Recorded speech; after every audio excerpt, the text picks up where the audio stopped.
Legal, estamos ao vivo. Eu queria dar uma boa tarde, boa noite, eventualmente quem for assistir o evento gravado também, potencial bom dia.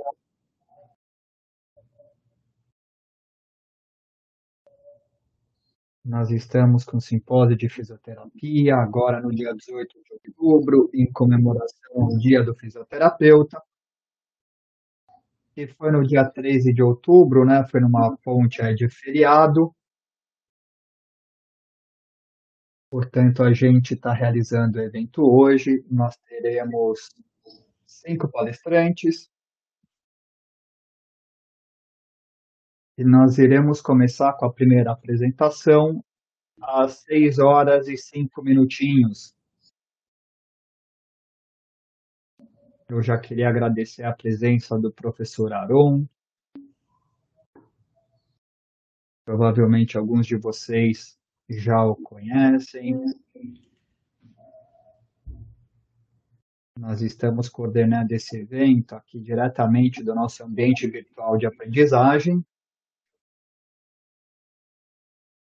com a transmissão direta aqui para vocês no link do YouTube.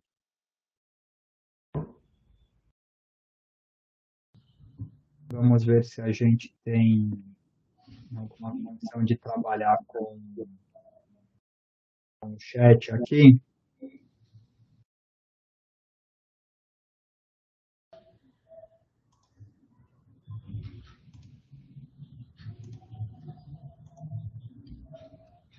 Se alguém que está nos ouvindo quiser enviar alguma mensagem, quiser fazer algum comentário, queria pedir para ficar à vontade. Vocês vão me ver eventualmente olhar para mais de uma tela. Estou tentando coordenar para ver se está tudo bem. E eu tenho uma informação importante para compartilhar com vocês. Eu estou com fone de ouvido e conforme eu falo, a voz está chegando com um pequeno atraso, com um delay para mim. Então, eu estou enfrentando uma situação extremamente desagradável, por isso que eu estou gaguejando um pouco aqui. Quem não está me ouvindo não deve estar entendendo o que está acontecendo, mas eu entendo que eu estou conseguindo controlar.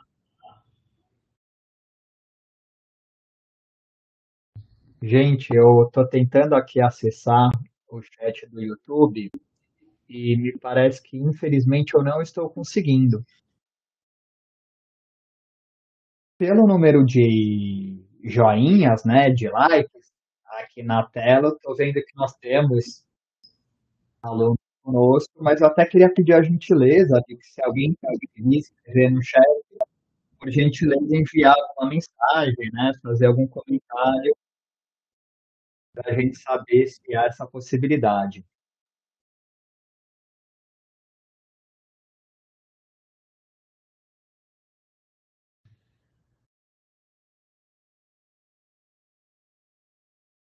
De qualquer forma, aqueles que não puderem, não conseguirem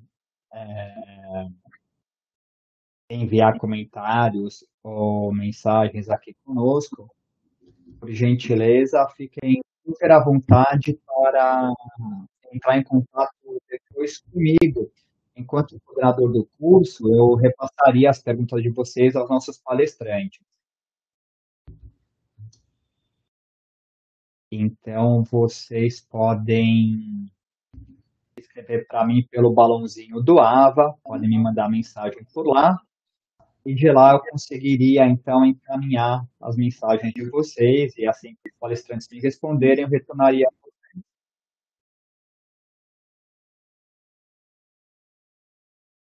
Bom, gente, eu estou vendo aqui, eu já consigo contar participantes aqui do nosso evento, eu vejo o pessoal curtindo, né, colocando o joinha, o like aqui no YouTube, isso é ótimo. Deixa eu ver se ele o meu também.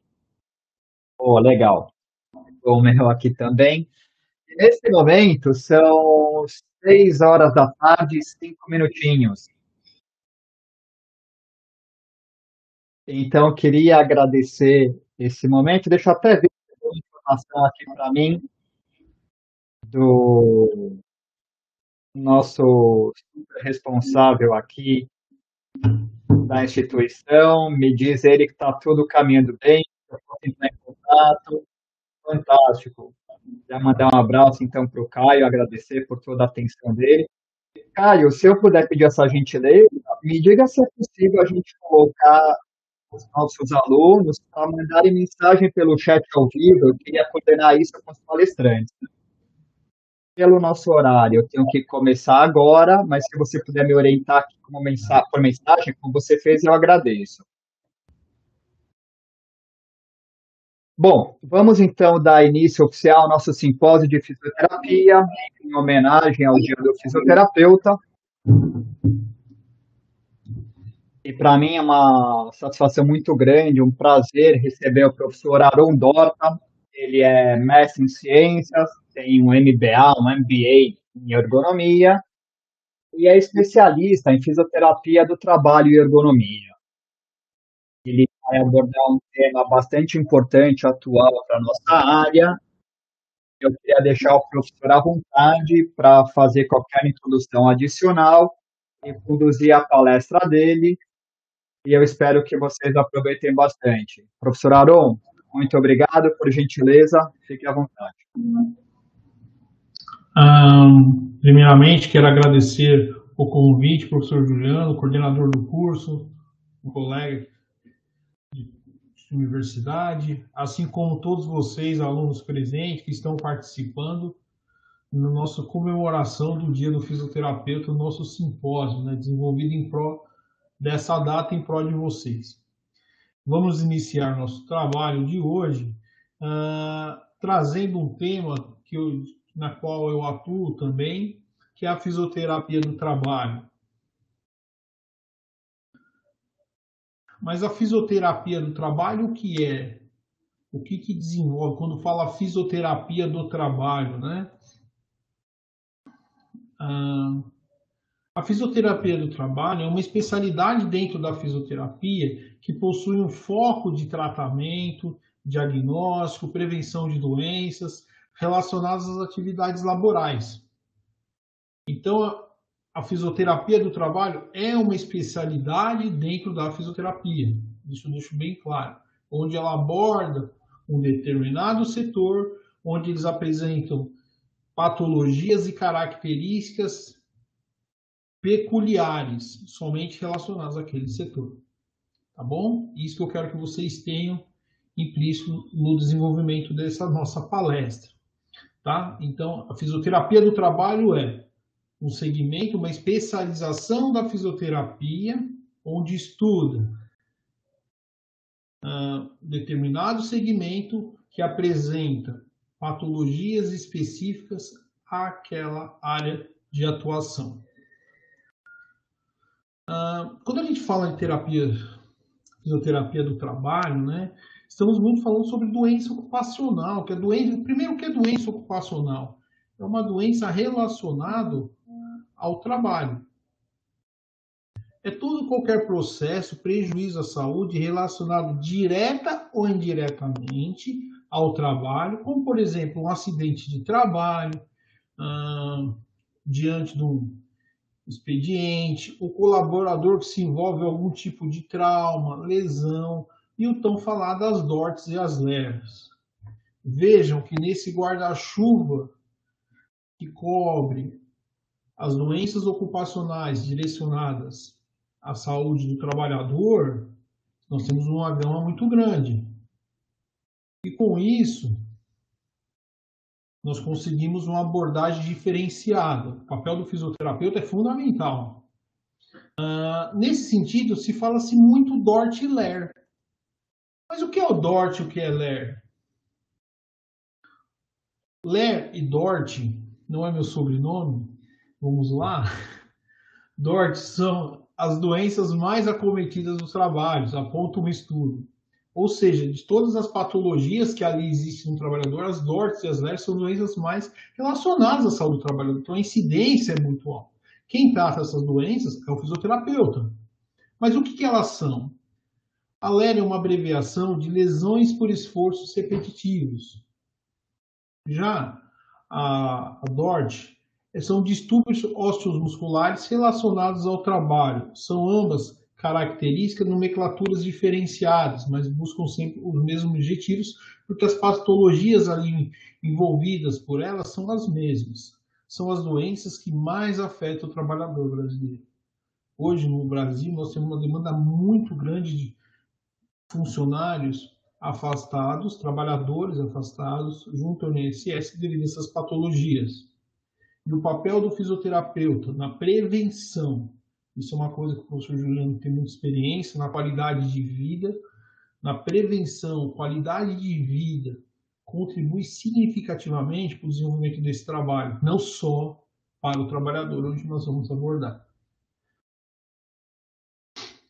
Dentre essas DORTs, as mais comuns que vocês vão escutar são essas, as bursites, síndrome do túnel do carpo, tendinite, tenosynovite, epicondilite.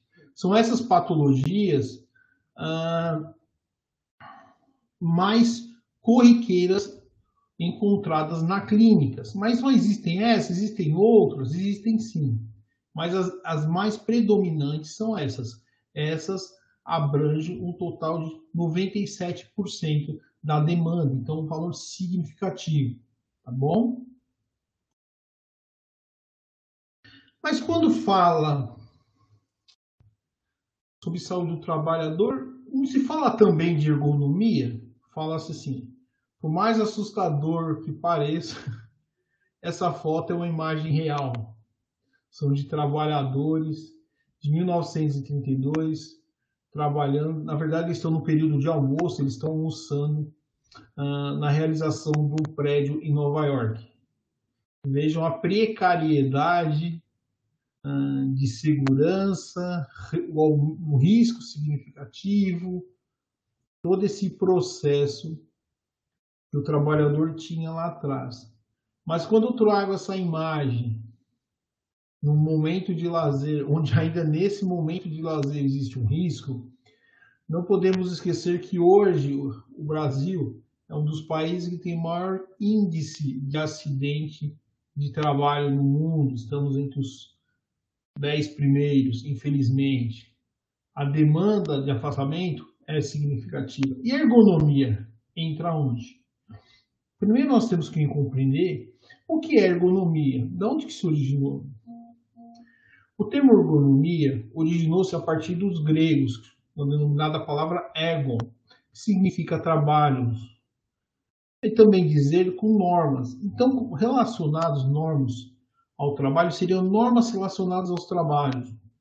Esse trabalho já vem crescendo significativamente, constituindo conjuntos de disciplinas. Então vamos lá, é um conjunto de disciplinas que estuda a organização do trabalho, na qual existem interpelações entre os seres humanos e a máquina.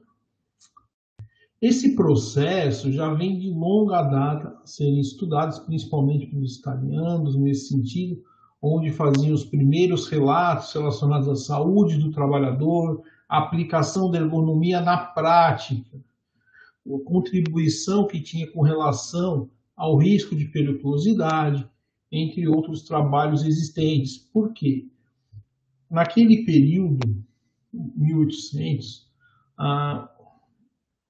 a perspectiva de vida era muito baixa. Por quê? Além dos riscos dos trabalhos ali existentes, sem nenhum tipo de preocupação com relação à saúde do trabalhador, principalmente no trabalho onde eles trabalhavam com carvão, dentro da indústria ou dentro do desenvolvimento nas minas, com gases tóxicos, foi se desenvolvendo técnicas para a melhoria e diminuição dessas lesões, desse período, dessa qualidade de vida. E a ergonomia também contribuiu aí. A ergonomia não é somente em uma alteração estrutural, ela é muito mais ampla que isso. A ergonomia traz um papel no sentido de contribuir para melhorar a qualidade do trabalho, a qualidade de vida desse trabalhador.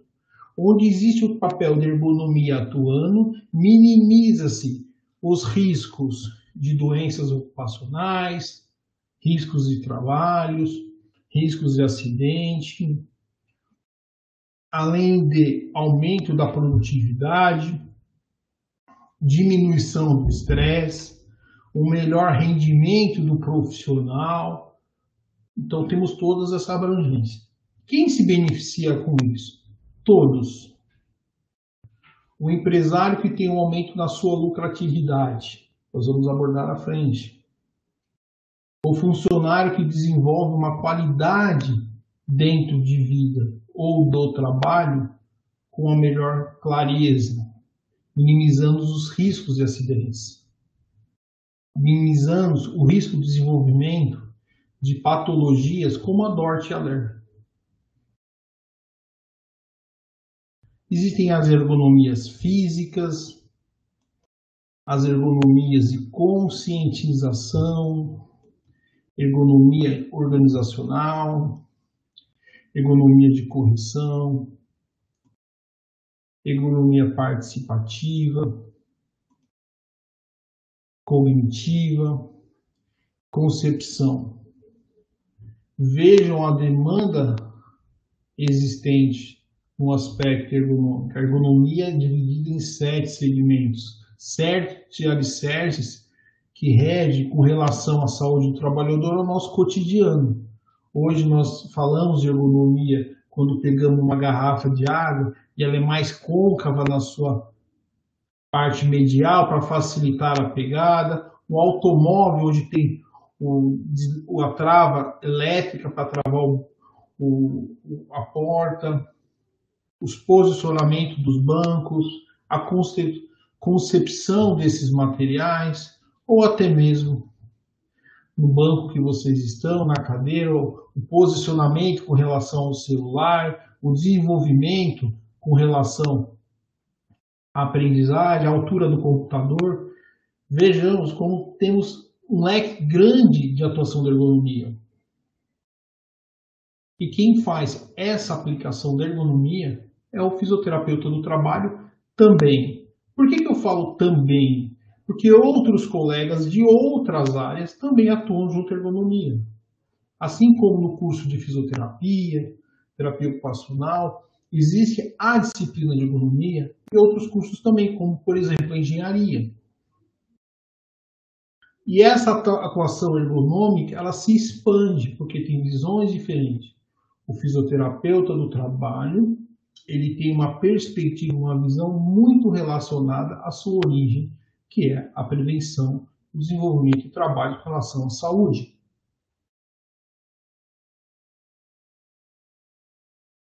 Mas quais os benefícios do fisioterapeuta na empresa? Como que funciona?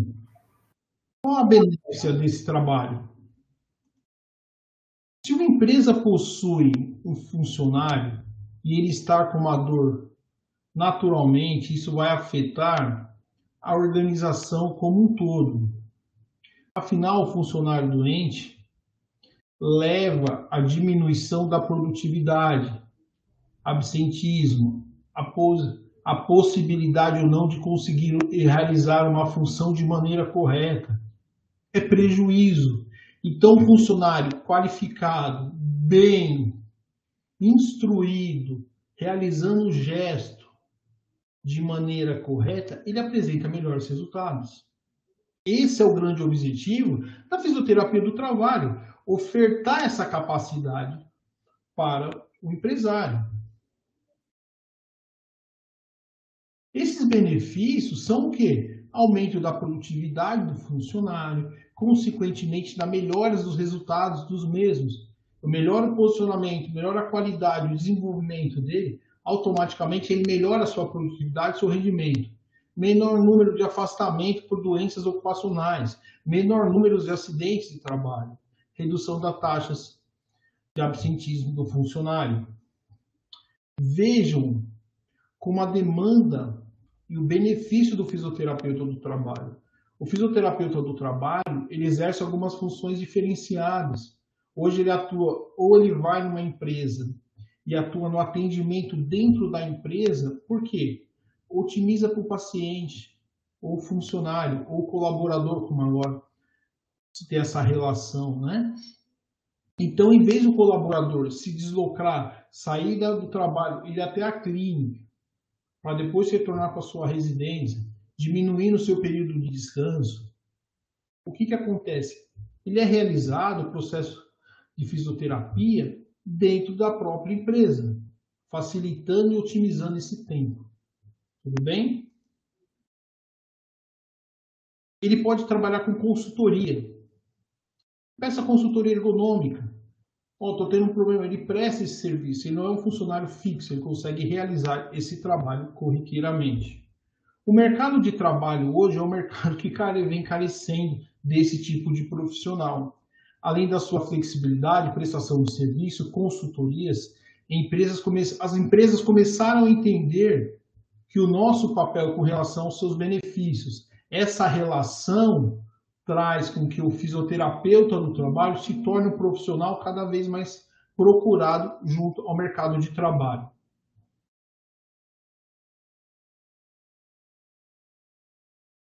Eu quero encerrar a minha apresentação, tá? Deixando aberto para qualquer pergunta, professor Juliano, caso algum aluno tenha alguma pergunta nesse sentido, ou até mesmo caso você queira desenvolver alguma nesse sentido. Ah, tá legal, professor Aron. Eu queria fazer alguns agradecimentos. Eu queria, em primeiro lugar, agradecer ao Caio, que está super auxiliando aí na retaguarda aqui com o apoio nessa parte de tecnologia da informação, de TI. Ele conseguiu me ajudar, eu finalmente pude escrever aqui no chat. Então, eu queria agradecer a todo mundo que deu boa noite. Eu estava tentando de tudo para escrever meu boa noite, eu não tive essa possibilidade. Eu comecei dando boa tarde, né? Algumas pessoas entraram um pouquinho mais cedo, antes das 6 horas para alguns ainda é boa tarde, mas então agora sim, meu boa noite. Pessoal, olha só, recebemos alguns comentários, Aaron, ao longo da sua fala, né? Então a Vanessa comentou, quando você estava com aquela foto do pessoal de Nova York lá, né, dos perigos, ela comentou de operários pendurados, né, numa construção na zona sul de São Paulo, né? Então, de fato, é os perigos aí quando não se tomam os cuidados necessários no dia a dia das mais diversas profissões. A gente não tem perguntas até o momento, pessoal. Se vocês quiserem escrever algo, nós temos aí mais 2 minutinhos em que eu pediria para vocês ficarem à vontade para escrever. O professor Aron gentilmente encaixou o tempo da palestra dele exato, certinho, para a gente conseguir atender perguntas, caso vocês tenham alguma. E aí a gente poderia abordar, eventualmente, algum comentário, mesmo alguma pergunta com a resposta do professor Aron. E aí, na sequência, a gente dá início à palestra seguinte. Eu vou deixar vocês à vontade aí mais alguns segundos, ver se alguém quer escrever algo aqui no nosso chat.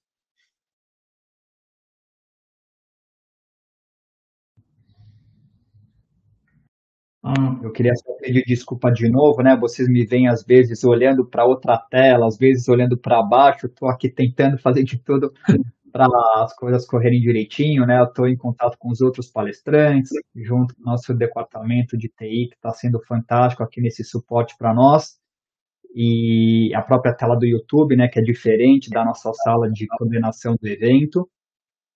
Pessoal, olha só, até o momento eu não recebi nenhuma pergunta. Professor Aron, legal. Então a Vanessa, ela está aqui te dando parabéns. Eu queria agradecer, então, a Vanessa pela atenção. Fico meu parabéns, agradecimento a você também, Aron. Eu queria agradecer ao professor, então, pela dedicação, pelo cuidado, por ter conseguido encaixar na agenda corrida dele essa palestra aqui para os nossos alunos, em comemoração ao nosso dia, ao dia do fisioterapeuta. Então, Aron, eu vou precisar iniciar a palestra seguinte, tá bom? Caso chegue algo para mim pelo ato, eu encaminho para você, tá bom? Muito obrigado, Juliano, pelo convite.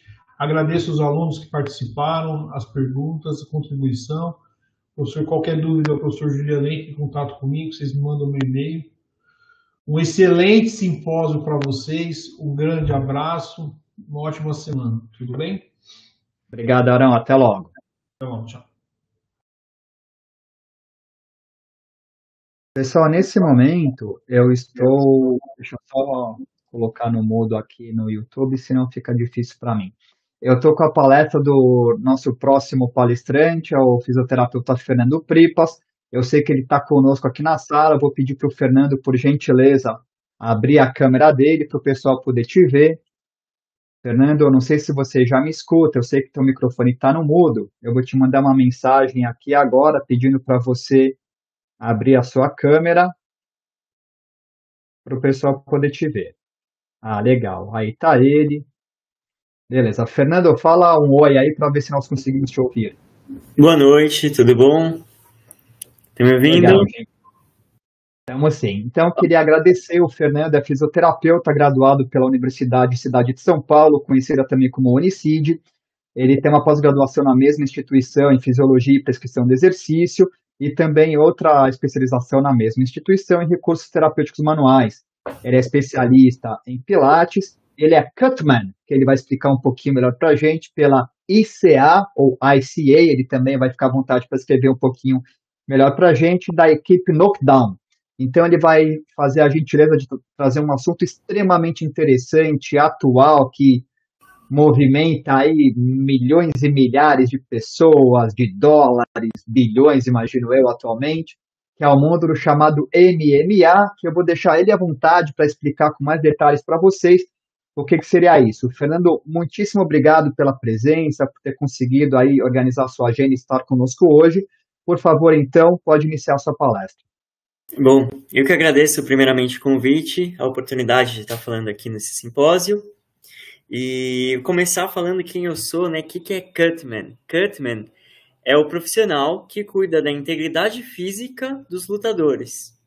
Então existe Cutman no MMA, existe Cutman no boxe, em todas as outras lutas, né? Então o Cutman, ele no MMA faz 3 funções básicas. Ele faz a vaselinagem, que eu vou explicar daqui a pouquinho, que é antes da luta.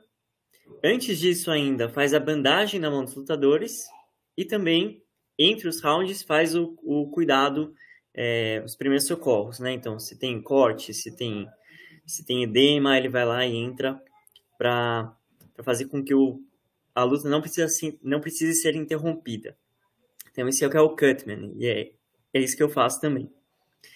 Então vamos lá, vamos falar sobre fisioterapia no MMA. Se quiser já mudar o slide. Vamos lá então. Bom, MMA significa Mixed Martial Arts, ou artes marciais mistas. Ele foi criado na América do Norte no início dos anos 90. E como que surgiu a ideia de fazer essa mistura de artes marciais, né? Existiam 2 grandes jiu-jiteiros chamados Carlos e Hélio Gracie, que tinham essa técnica de jiu-jitsu. Eles queriam demonstrar para o mundo inteiro que essa era a melhor entre as artes marciais que existiam. Então, eles propuseram que se fizesse um campeonato entre todas as artes marciais. E aí, desse campeonato surgiu aí o Ultimate Fighting Championship, o UFC, que a gente conhece hoje já, que pegou esse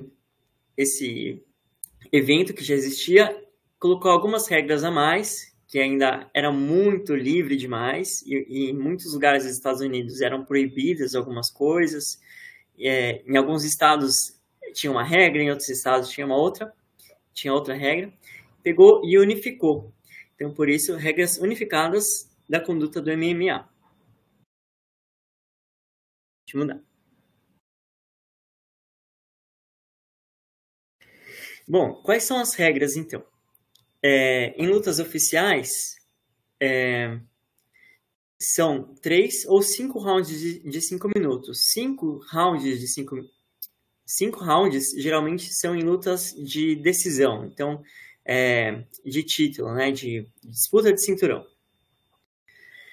Então, as luvas são leves, então de 4 a 6 onças, elas são bem fininhas, que deixam os dedos livres, porque eles têm a pegada, né, do jiu-jitsu e de outras lutas agarradas. Por a mão estar muito exposta também, a gente faz a bandagem na mão dos lutadores. Essa bandagem, mais do que muita gente pensa, muito lutador pensa que ele vai colocar um rolinho aqui na mão que vai machucar o outro, mas na verdade vai acabar machucando a própria mão. Então tem uma técnica de se fazer essa bandagem, como está mostrado aí no slide, a foto. Existe uma regra para essa bandagem de quanto que se pode usar de faixa, quanto se pode usar de esparadrapo. E aí isso tem que ser verificado pelo cutman também, como eu falei anteriormente. E aí, o que o atleta deve usar de proteção? Ele usa o protetor bucal, que mais do que proteger os dentes é para evitar concussão cerebral. A coquilha, para proteger as partes íntimas. E no caso das mulheres, protetores de seios. Ele não pode usar brincos nem correntes, claro, para não se machucar, não machucar o oponente, não prender, não acontecer nada. As unhas devem estar paradas, isso também é verificado antes do atleta entrar no cage, no octógono. A vaselina que o cutman vai passar antes do lutador entrar é passada nessa região da máscara, né, que a gente chama, e só pode ser passada aí, para não... No começo tinha a gente pegava, passava assim a mão, tirava a vaselina daqui e passava no corpo porque achava que ia ajudar a escorregar, né, e o outro não pegar. Então isso é proibido. Se a gente pega isso também na checagem antes da luta, o atleta tem que ir lá se secar, passar uma toalha e aí sim ele entra. E atualmente, também, o MMA ele é dividido por categorias de peso. Então, o atleta de 70 quilos só vai lutar com o atleta de 70 quilos. O de 80 só vai lutar com 80 e assim por diante. Então, essas são algumas regras. Como que se encerra a luta? Por nocaute, quando o lutador apaga, por um soco, por um chute, cotovelada, joelhada. Então, ele está em pé, ele leva um golpe, ele cai. Isso é um nocaute. Nocaute técnico é quando o lutador ele não está mais reagindo aos golpes. Então, por exemplo, o lutador que está em cima está batendo muito no de baixo, o de baixo não está conseguindo mais nem se defender porque ele já está tonto, o juiz vai lá e interrompe a luta. Isso é considerado, então, um nocaute técnico. Outra forma de finalizar a luta é por finalização ou submissão, que são os golpes, basicamente, de jiu-jitsu, né, que são as imobilizações. E aí, nesse caso, para encerrar a luta, o atleta ou bate 3 vezes, ou o juiz mesmo percebe que não tem mais condição, ou o cara paga também, e aí o juiz interrompe. Outra forma de acabar é pelo tempo. E aí, se acabou o tempo, não houve nocaute, não houve submissão, nem nocaute técnico, a disputa, o resultado vai ser por pontos. Então, a gente tem 4 juízes, geralmente, que vão dar os pontos, como no boxe também, os atletas vão pontuando. Então, queda vale alguma coisa, raspagem, que é você conseguir sair de uma posição de mobilização, vale outra coisa. Quantidade de golpes acertados, né? Não vale só dar um monte de golpe, mas o golpe não ser contundente, então isso também interfere. E eu coloquei também desclassificação ou no contest. O que é isso? É quando um dos atletas comete alguma falta, ou na verdade mais de uma falta, ou uma falta muito grave e ele é desclassificado. Então o outro ganha por consequência, né? Então, isso seria o no contest. Prevalência de lesões. Então, agora chegamos à parte realmente da fisioterapia, né? Então, quais vão ser os principais lugares mais lesionáveis durante uma luta de MMA? Vamos ver? Vamos lá, então. Então, temos a cabeça, né? Claro, então, soco na cara o tempo inteiro, e obviamente a cabeça vai machucar. Os ombros Então, tem muito atleta que vai ter deslocamento de ombro, que vai ter luxação, né? Também, mesmo que não, ou por golpe, ou por uma finalização, por exemplo, ou por um golpe próprio que ele mesmo fez, né? Então, ele deu um golpe, o ombro sai muito forte, sem consciência corporal, muitas vezes, e aí acaba deslocando o ombro. Então, isso acontece muitas vezes também. Punhos e mãos, com a mão, apesar da bandagem estar protegendo, a mão é o que vai sofrer mais, porque é o que está direto em impacto. Então, muito atleta acaba quebrando a mão, principalmente se for um evento muito pequeno, assim, um cutman que não analisa a bandagem, acaba muitas vezes quebrando a mão. E o joelho, então, também por chave de tornozelo, que acaba torcendo o joelho, né, por consequência. Entorses ou o próprio chute que pega de um jeito com o pé travado e vai fazer uma lesão de LCA, alguma outra lesão de ligamento, né? Então, esses são os principais lugares de lesão no esporte. Vamos ver, então, que tipos de lesão que acontecem mais. Em primeiro lugar, com certeza, a laceração, que são cortes, feridas, né, que se abrem na pele. Em segundo lugar, são as fraturas. Então, como eu falei, fratura de mão, fratura de nariz, fratura dos seios da face, ou fratura da perna, como aconteceu com o nosso Anderson Silva, né? Então, fraturas em geral. E a concussão cerebral. E aí que eu falei também, então voltando ao que eu tinha falado, o protetor bucal vai ajudar a evitar um pouco a concussão. E aí temos uma curiosidade que eu gostaria de citar. Por exemplo, no boxe amador e no boxe olímpico se usa aquele capacete. Não sei se vocês já viram. E houve um tempo atrás uma discussão se deveria se usar, se não deveria se usar. E qual que era a discussão? Se dizia que o capacete sim evitava as lacerações e as fraturas de face, mas em compensação, por o atleta se expor mais, acabava gerando mais concussão cerebral. Então, algumas federações optaram por tirar esse capacete. No MMA, amador, às vezes se usa capacete também, mas da mesma forma também se discutiu e algumas organizações decidiram abolir o capacete. Bom, fatores de risco. Então, esse estudo do Listad e outros autores verificou que os perdedores sofriam 3 vezes mais lesões que os vencedores e que lutas terminadas em nocaute ou nocaute técnico tinham um dobro de lesões do que lutas terminadas em finalização. Então, tá aí uma curiosidade também. E aí, como que o fisioterapeuta vai atuar diante de um atleta de MMA? Vamos ver. Então, no curto prazo, que seria o pós-luta, ele vai tratar as lacerações, podendo usar o laser, as fraturas também usando laser ou ultrassom, hematomas, edemas, né, tudo que está inchado, vai fazer ultrassom, vai usar aquela bandagem algum tipo de bandagem para drenar, ou vai fazer a própria drenagem, a drenagem, né, linfática. Então, tudo isso para reduzir o edema. E, claro, crioterapia, a eletroterapia,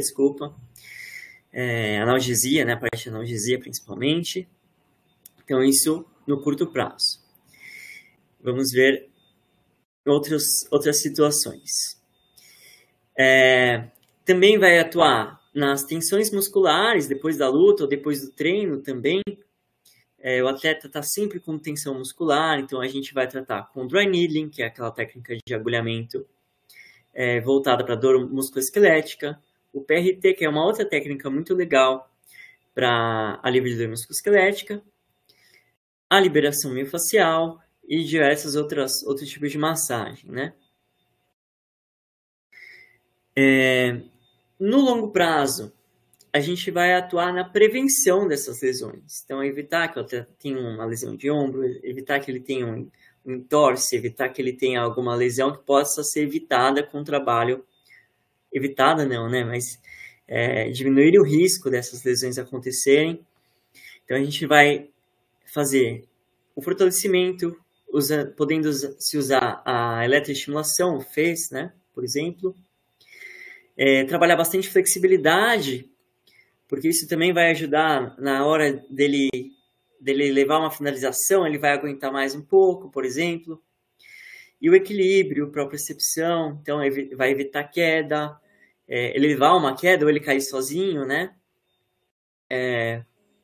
Porque além do atleta poder cair sozinho, nesse esporte tem um outro cara querendo derrubar ele. Então, tem que ter bastante cuidado nessa parte também do equilíbrio.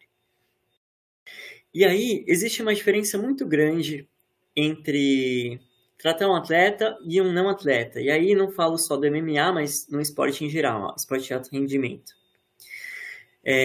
Então, o que a gente precisa prestar atenção?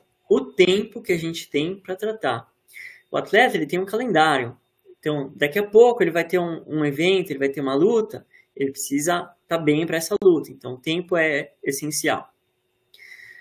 O calendário também vai influenciar se ele está perto do campeonato, se ele está longe do campeonato, quanto tempo que ele tem, se ele está em recuperação, se ele está em camp.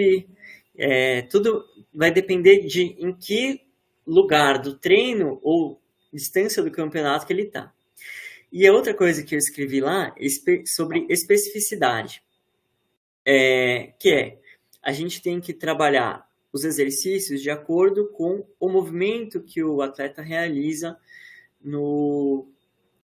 na sua profissão, né? no seu esporte.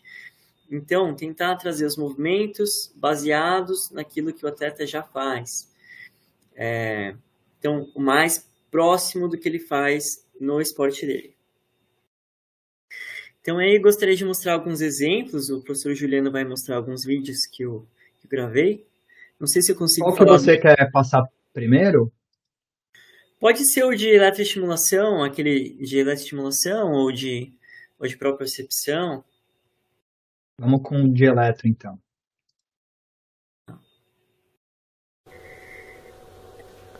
E desceu. Força para fora, cabelo. Força. Olha lá na frente. Cresce a coluna.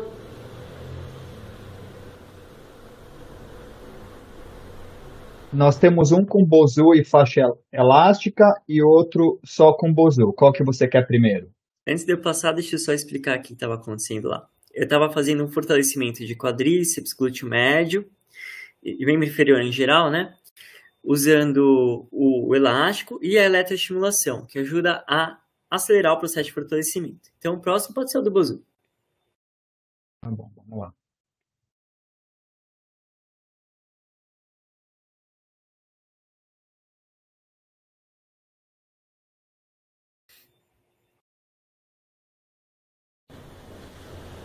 Aí eu estou fazendo um trabalho de propriocepção, né, equilíbrio, também usando a faixa elástica e tentando trazer para ele o movimento que ele reclamou que ele tinha dificuldade de manter o equilíbrio, que era durante o chute frontal. Ele perdia o equilíbrio no chute frontal. Então a gente trabalhou a propriocepção com essa elevação no joelho. Eu não tenho em vídeo, mas ele chegou a fazer também o chute frontal em cima do Bosu, então aí trazendo a especificidade. Muito bem. Agora o próximo com a faixa elástica é Bosu? Pode ser. Aí a mesma coisa, a gente estava trabalhando aí o chute lateral. Então o chute lateral ele vem pelo lado e acerta a lateral do corpo do oponente. 8. A gente estava fortalecendo também glúteo médio, 10. Fortalecendo a musculatura enquanto trabalhava. Vou fazer mais uma dessa, tá? E acho que só tem mais um. Tem o último, isso mesmo. Que eu vou explicar sobre ele um pouquinho antes dele aparecer. Então, o que é esse último vídeo? O Cabelo, que é esse atleta que eu estava cuidando, ele foi participar do The Ultimate Fighter Brasil, que era um reality show para lutadores que gostariam de entrar no UFC. E aí ele participou desse programa, né? E aí mostra eu usando um pouco do Pilates com ele. Por que o Pilates? Porque o Pilates também vai ajudar em propriocepção, em fortalecimento, em estabilidade, em core, né? Que é muito importante também para o lutador. Então ele vai trabalhar vai trabalhar o lutador de uma forma bem ampla, bem completa, né? Então, pode colocar. O trabalho que eu fiz com ele. Podemos voltar para a apresentação. Na verdade, vou encerrar minha apresentação por aqui. Quero abrir para perguntas. Se alguém tiver perguntas, também fico à disposição para responder. E agradeço mais uma vez o convite. Legal, Fernando. Parabéns pela apresentação. Muito obrigado. Gente, se alguém quiser escrever aqui no chat, mandar alguma pergunta, o momento é agora. O professor Fernando tem outro compromisso, nós também já temos outra palestra para começar. Então, se alguém quiser nesse instante, por gentileza, escreve aí no chat para mim, no bate-papo. Se não, eu vou pedir a gentileza do professor Fernando, caso eu receba alguma pergunta, eu encaminho para ele, depois ele responde, eu devolvo para quem tiver escrito para mim, usando o nosso ambiente virtual de aprendizagem pelo AVA. Bom, não recebemos. Fernando, muitíssimo obrigado. Foi um prazer ter tido esse contato contigo. Queria agradecer bastante. Um grande abraço e a gente se vê numa próxima ocasião, então. Até mais. Tchau, tchau. Boa noite. Boa noite. Muito bom, gente. Nesse momento, eu vou puxar a nossa próxima apresentação aqui.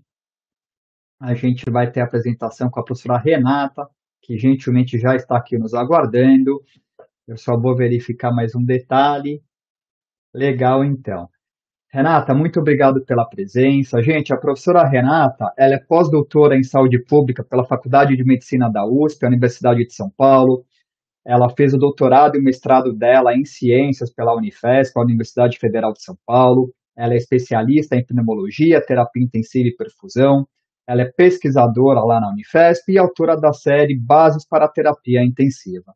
Professora Renata, muitíssimo obrigado pela participação, por ter preparado essa palestra para a gente.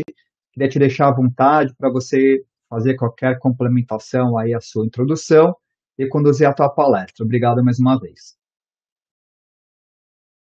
Renata, eu vou te interromper. Eu acho que você está no mudo de uma forma diferente.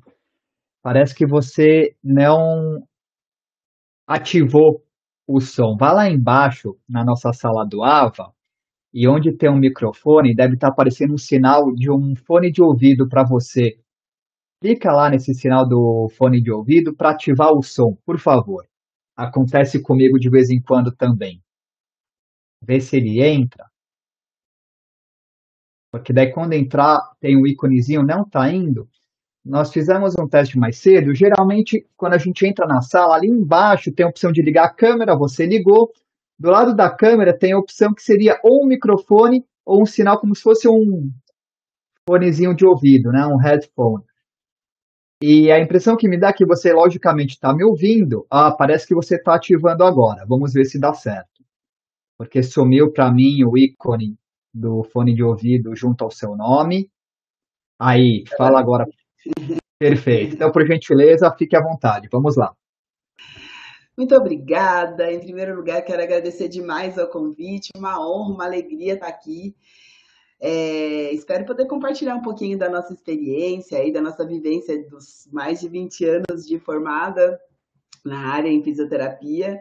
E para começar a nossa fala, né, a gente vai falar um pouco sobre gestão de carreira, sobre desenvolvimento profissional, sobre as possibilidades que a nossa profissão nos dá, né? A gente é tão limitado na beira do leito, não que a beira do leito seja pequena, muito pelo contrário, né? A gente sabe o quanto a gente está ali realmente pela pessoa, pelo paciente em si, mas a gente pode explorar muitas outras possibilidades dentro da área da fisioterapia, dentro da carreira, nas carreiras de saúde de maneira geral.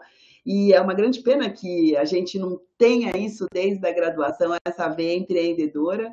E eu cada vez mais venho estudando a respeito, estudando o comportamento humano, o comportamento dos profissionais de saúde dentro desse ecossistema, para a gente entender aí de formas e vias de empreendedorismo, né? Toda vez que a gente fala em empreender, a gente pensa em abrir um CNPJ, mas não necessariamente é isso, né? A gente tem muitas formas. E aí eu quero começar, né, falando um pouco sobre o nosso circuito de recompensa, né? Por que que a gente faz o que a gente faz? Uma das coisas que me perguntam muito é, Renata, como você se sente como fisioterapeuta, né? Você é feliz na sua profissão e tudo mais? E eu costumo falar que tudo isso que eu fiz, né? Tudo isso que o Juliano expôs aí sobre o nosso currículo, não sou eu, né? É o que eu faço. O que eu sou, né? É um ser humano em construção que entendeu que servir as pessoas é a única forma, de fato, da gente se autodescobrir, entender das nossas potencialidades, daquilo que a gente pode melhorar e daquilo que a gente tem de forte já, e descobrir coisas que a gente nem imagina sobre a gente. E dentro dessa condição, principalmente enquanto profissional de saúde, a gente precisa servir com qualidade, né? Então, toda a nossa formação, ela nos transforma, nos capacita, nos dá habilidades para servir melhor.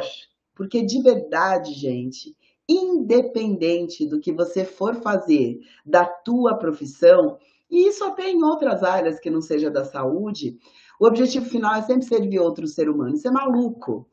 E aí, a gente precisa entender que quando a gente serve, a gente tem várias formas de recompensas.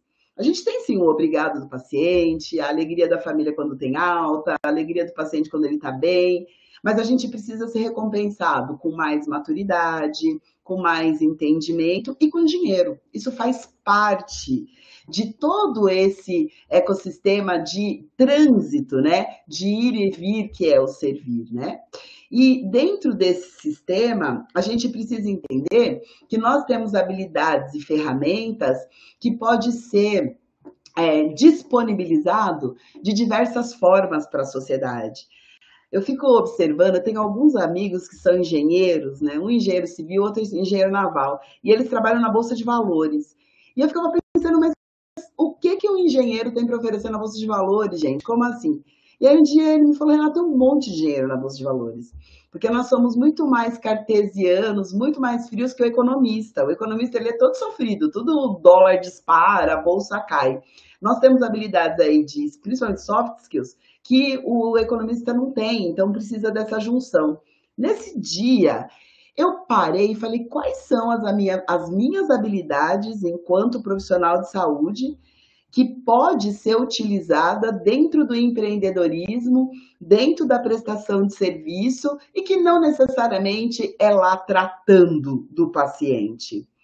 Se ele usa uma capacidade, uma soft skills e talvez muitas hard skills também, para trabalhar na Bolsa de Valores, eu tenho também tudo isso enquanto profissional de saúde, enquanto fisioterapeuta. E por que eu enterro todos esses talentos? Por que eu limito a minha atuação somente no processo do cuidar, do tratamento? Que não é pequeno, repito, né? Muito grandioso. Me traz muita satisfação estar atendendo, estar com o meu doente na beira do leito. Mas eu sou muito mais do que isso. E aí que a gente se retroalimenta por esse circuito chamado de circuito de recompensas, né? Que faz com que a gente entregue, mas precisa receber também. E dentro dessa condição, a gente muitas vezes precisa projetar o seu sistema de recompensas, talvez para o futuro, mas você precisa colher pequenas recompensas diárias. Então, tudo aquilo que a gente investe, né, na nossa formação, em conhecimento, em networking, em estar aqui essa hora assistindo essa palestra e outros profissionais maravilhosos que passaram aqui, não pode ser cansativo, não pode ser enfadonho. Mas, para isso, você precisa ter perspectivas. E o nosso cérebro, ele lida com 3 coisas. A gente vive para compensar 3 coisas no nosso sistema nervoso central. manter-se vivo. Então, tudo aquilo que pode te trazer alguma situação de risco, o cérebro fala, não, não vai, né? Economizar energia, porque o cérebro é um baita gastão de O2, então ele tem medo de ficar sem oxigênio e glicose. Você começa a fazer um exercício, você fala, não, vamos parar, porque senão eu vou morrer. É o cérebro falando, vamos economizar, porque a gente não pode ter desperdício de energia aqui. E liberar dopamina. É só isso que a gente faz. A gente fica horas no celular olhando rede social, por quê? Porque a gente quer liberar dopamina.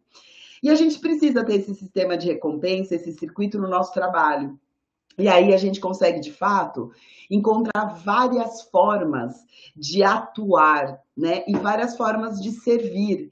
Mas tudo isso precisa te trazer os sistemas de recompensa. Isso tudo precisa te trazer retorno. E aí começa de verdade fazer sentido. Eu trouxe só esse paper, né? Falando de como a gente processa os sistemas de recompensa nessa condição de prestar, de servir, né? Tem um estudo muito importante em Harvard, mostrando, pessoal de neurociência, mostrando que a gente libera mais dopamina quando presenteia alguém que a gente ama do que quando a gente compra algo que a gente gosta muito. E é sobre isso, estar atendendo a sociedade, estar servindo. É perceber, né, que esse circuito de vai e vem é muito maior para você e isso te traz a sensação de contentamento, de pertencimento e de realmente estar fazendo parte da sociedade. Isto posto, a Forbes, tem 3 séries da Forbes que demonstra que a fisioterapia é uma das profissões mais felizes. A gente só perde para os clérigos, para os bombeiros. Em terceiro lugar vem a gente. Então, é uma profissão que traz uma sensação muito grande de contentamento, uma sensação de servir e servir com qualidade. A gente tem um contato muito direto com o paciente, talvez até mais do que o profissional médico, porque o médico ele prescreve e vai embora, vê o paciente uma vez no mês, enfim, dependendo da doença. A gente não, você fica lá, se você trabalha no hospital todos os dias, 30, 40 minutos na beira do leito. Se você atende domiciliar, se você atende na clínica, então você tem esse contato direto. E aí eu fico pensando, por que essa profissão não é uma das mais remuneradas do mundo? Tem coisa muito errada nisso. Muito errada. É uma profissão necessária, a gente, para além de dar a vida, dá significado para ela, e mesmo para aquelas pessoas que têm limitação, a gente vai trabalhar com o que tem, né? Eu falo que o fisioterapeuta ele tem que pensar no equipamento que tem. Então, se o paciente é um tetraplégico, você vai potencializar a vida dele com a limitação que a tetraplegia traz. Se ele enfim, não interessa. A gente devolve vida dentro da condição orgânica daquele sujeito, dentro da condição que aquela pessoa tem na sua potencialidade, que nem sempre é o que todo mundo tem. Mas isso é maravilhoso. E a gente não monetiza isso direito.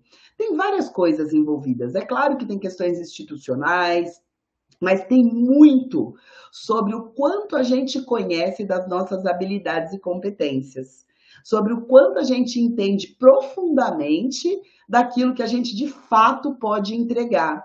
Então, quando a gente vem falar sobre desenvolvimento profissional, eu gostaria, ainda mais vocês que estão aí na formação, né, de começar a perceber quais são as suas aquisições. O que você aprende que você pode oferecer? Vou dar um exemplo. Eu tenho uma empresa de cuidadores domiciliares. E olha como essa empresa surgiu. Eu fazia muito atendimento domiciliar, faço até hoje, aqui hoje é muito complicado para mim atender, né, domiciliar, porque eu faço muitas coisas, eu tenho 3 empresas, além da Unifesp, além da Escola Paulista de Medicina e além da gente aqui. Então, mas como aconteceu a Valor à Vida? A gente, Ricardo era meu sócio, hoje em dia a gente não está mais sócio na empresa, mas é parceiro da vida, né? Um amigo da vida toda. A gente atendia muito domiciliar e nós víamos a dificuldade das famílias em ter bons cuidadores. Em ter cuidador, para começar, porque né, o pessoal falta, chega atrasado, e aí imagina, você tem o teu pai Alzheimer e você não pode ir trabalhar enquanto o cuidador não chega. Isso é louco. Né? Eu já vi gente perdendo negócios milionários porque o cuidador não chegou e a pessoa não podia sair de casa. E além disso, a gente vai lá, atende o paciente, mas eu tenho uma série de orientações para passar para o dia todo, para o dia seguinte, quando ele tem que me chamar se for uma intercorrência, e eu não tinha para quem falar isso. E aí eu falei, a gente precisa pensar nisso, isso é um gargalo sério. E aí, quando a gente resolveu montar a empresa, todo mundo me pergunta, nossa, mas você não é enfermeira, por que você está abrindo uma empresa de cuidadores? Eu falei, gente, eu desconheço um profissional que entenda mais de funcionalidade, de adaptações domiciliares e da necessidade diária de um indivíduo para sobreviver na sua potencialidade dentro da sua própria casa do que o fisioterapeuta. Então, quando eu avalio um paciente para colocar um cuidador na casa dele, eu vou entender quais são as limitações, eu vou entender quais são as possíveis aquisições, aonde eu tenho que deixar o paciente no repouso, aonde eu tenho que fazer ele manter as atividades máximas de vida diária dele. Então, isso é uma competência do fisioterapeuta. E aí eu monto equipes a partir dessa competência e a partir dessa minha habilidade. Vocês percebem? Então, eu usei todo o meu conhecimento enquanto profissional do movimento, do cinético funcional, para fazer a pessoa ter funcionalidade dentro do próprio domicílio, ainda que ela tenha necessidade de um supervisor, de um cuidador com ela. E eu percebo que a gente tem aí muita dificuldade em visualizar isso. No primeiro momento, quando a gente se forma, a gente tem o complexo do super-herói. Você acha que você vai salvar o mundo, né? E a gente, muitas vezes, fortalece o nosso ego pensando nisso. Principalmente, eu sou da área hospitalar, né? Vocês viram? Sou da pneumologia, da terapia intensiva, eu faço perfusão e eu perfundo transplante. Então, por exemplo, semana passada, eu passei um dia inteiro dentro do centro cirúrgico perfundindo um paciente que estava recebendo transplante de pulmão. Então, isso, invariavelmente, causa na gente um complexo de super-herói, de super-heroína. Poxa vida, você lida com a vida no máximo da humanidade. E a gente acaba dentro desse contexto, porque por causa daquele sistema de compensa que a gente falou lá no primeiro slide, você se sente contentado, né? Tá tudo bem, tá ótimo para mim. E mesmo que eu tô ganhando mal, tá tudo bem, eu tenho contentamento. Mesmo que ele esteja dentro do que eu gostaria, eu tenho contentamento. E aí você vai ficando. E com isso, você não vai ativando as suas potencialidades. Sempre me perguntam, mas como que eu descubro o que eu gosto, o que eu vou fazer, como eu posso potencializar a minha carreira, o que eu posso fazer de melhor? Descubra a sua identidade, né? Mas como que a gente descobre a nossa identidade? Primeiro, estudando muito, modelando pessoas que sabem mais do que a gente, que já estão lá na frente, que já passaram por aquilo que a gente gostaria de passar. E percebendo quais são as suas sensações diante dos desafios. Seja um caçador de problemas. Porque se você caça problemas, você vai poder vender as soluções. O valor de um profissional está exatamente no quanto de valor ele entrega para a sociedade. E aí a gente precisa entender quais são, né? Qual é o meu arsenal de valores que eu posso entregar para a sociedade. E eu tenho que cobrar por isso. Ah, mas tem gente que não pode pagar. Tudo bem, se você acha que tem gente que não pode pagar, você cobra de quem pode, daí você faz a caridade lá, porque dinheiro te permite até fazer isso. Quando você é bem remunerado, você pode ter um dia de voluntariado, por exemplo. Né? Dinheiro te permite, inclusive, né, te permite realizar sonhos, te dá segurança e permite você contribuir socialmente. Mas saiba discernir isso. Não tem esse complexo de super-herói. Porque isso é ruim para a tua carreira e para a profissão inteira, né? Às vezes eu vejo, hoje em dia eu atendo muito pouco domiciliar, mas quando eu vou atender, geralmente é algum cirurgião do Hospital São Paulo, que trabalha em outros hospitais particulares, né, no Einstein, que me chamam para ir fazer avaliação pré-operatória, principalmente, que a gente trabalha na área de risco cirúrgico lá no Hospital São Paulo. E aí ele me fala, Renata, não saia da tua casa por menos de R$400. Antes eu tinha vergonha de falar valores. Hoje eu falo com a maior tranquilidade, porque para mim é um negócio. E quando eu quero fazer caridade, eu vou e faço caridade. Mas para essas pessoas, eles têm condições de pagar. E aí eu lembro que a primeira vez que eu cobrei R$400 uma sessão de fisioterapia domiciliar, eu falei bem baixinho, R$400. Eu não conseguia olhar no rosto do paciente. Olha como a gente é escasso e quanta crença limitante a gente tem. Só que isso minimiza a sua profissão, que é uma profissão grandiosa, necessária e que entrega para a sociedade uma solução para problemas reais. Então, veja nisso valores e veja onde você consegue agregar valor. Não esquece, né? A gente tem que resolver problemas. Não tenha medo de problemas. Bom, e aí eu escuto bastante profissionais, né, falando que está frustrado na profissão e tudo mais. E aí eu fico pensando, será que é na profissão que está frustrado? Ou será que a frustração é exatamente porque a gente pegou nosso diploma e achou que aquele papel bastasse? E não é sobre isso, né? É muito além do que isso. E quando eu falo em empreender, você não precisa ter um CNPJ, né? Não precisa. Você pode empreender no próprio hospital que você está. Olha, eu tenho um colega, professor também, dá aula em outra instituição, e ele começou a perceber que ele precisava redesenhar os móveis da UTI para que esses móveis pudessem ser transformados em equipamentos fisioterapêuticos que não ocupassem muitos espaços. Então, ele, por exemplo, transformou uma mesinha de alimentação num supino. Olha que loucura. Ele pega o paciente em UTI e olha, outra coisa que a gente precisa retomar na fisioterapia, a nossa identidade do cinético funcional, mesmo no hospital. Mesmo dentro da terapia intensiva, eu estou lá porque eu sou cientista do movimento, eu sou cientista da funcionalidade. E aí ele queria fazer treinamento com força, de força, para o paciente acamado na UTI e não tinha equipamento. O que ele fez? Ele levou a mesinha para casa, pediu e transformou a mesinha numa máquina de supino, que também dá para fazer leg press no paciente entubado que eu já vi. O cara é muito empreendedor. E ele nem saiu de lá. Hoje ele tem uma empresa. Mas ele ficou 2 anos remodelando todos os móveis que tinha no hospital dele. E aí ele conseguiu patrocínio, agora ele está, óbvio, produzindo isso em escala. Vocês percebem? Mas por quê? Porque ele caçou um problema. E aí ele vendeu a solução. E uma baita de uma solução. E logo, logo vocês vão ver esses móveis por aí nos hospitais, com certeza. Porque são móveis que, imagina, não ocupa espaço, está lá mesmo, é necessário ter mesinha de refeição. E aí, enquanto você não está comendo, olha que maravilha, você destrava aqui, puxa ali, coloca a carga dos lados, das anilhas, e você consegue fazer uma máquina para fazer treinamento de força no seu paciente, que é necessário. Grande parte dos pacientes da UTI prolonga o tempo de internação, porque eles têm sarcopenia, fraqueza adquirida na UTI, e isso acaba prolongando ventilação mecânica e tudo mais. Então, não tenha medo, não. Veja essas possibilidades. E aqui, ó, é o meu ecossistema, né? Só para vocês entenderem um pouco do que a gente pode fazer. Eu tenho a Valor à Vida, que é essa empresa que eu falei de cuidadores. Eu tenho uma plataforma de conteúdo digital já de muito tempo, a gente só faz cursos de extensão, né? Então, são cursos livres. Eu sou palestrante, então sempre sou convidada para fazer palestras por aí. Isso aqui foi um evento do Crefito, inclusive, aqui de São Paulo.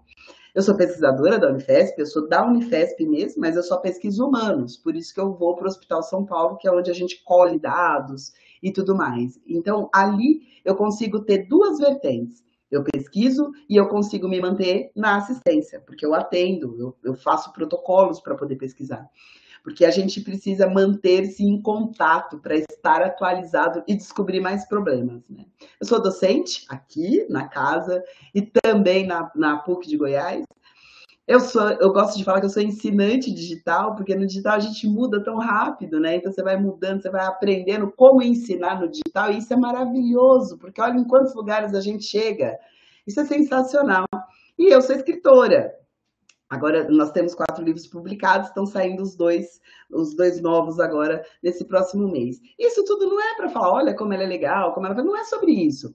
Eu só trouxe esse mapa, esse ecossistema, para a gente entender em quantas vertentes, em quantos lugares você pode usar os seus talentos, né? Usar tudo isso. Mas é sempre servindo, né? De alguma forma, você está sempre servindo. Se a gente tivesse empreendedorismo na escola desde cedo, talvez nossa visão fosse diferente dentro dessa nossa, né, Constituição.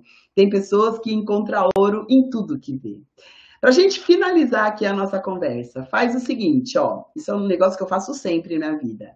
Primeira coisa que você precisa fazer, escreva tudo que você gostaria, tudo que você sabe, tudo que você já fez, que você já faz, suas potências, suas fragilidades. Dá prazo em indicadores. Tem coisas que são rápidas, tem coisas que têm médio prazo, tem coisas de longo prazo. Veja quais são suas limitações. O que eu preciso? Né? E não esquece, gente precisa de gente. Faça network, converse com pessoas, conheça pessoas, se conecte, sirva as pessoas. Você vai ser servido na sequência.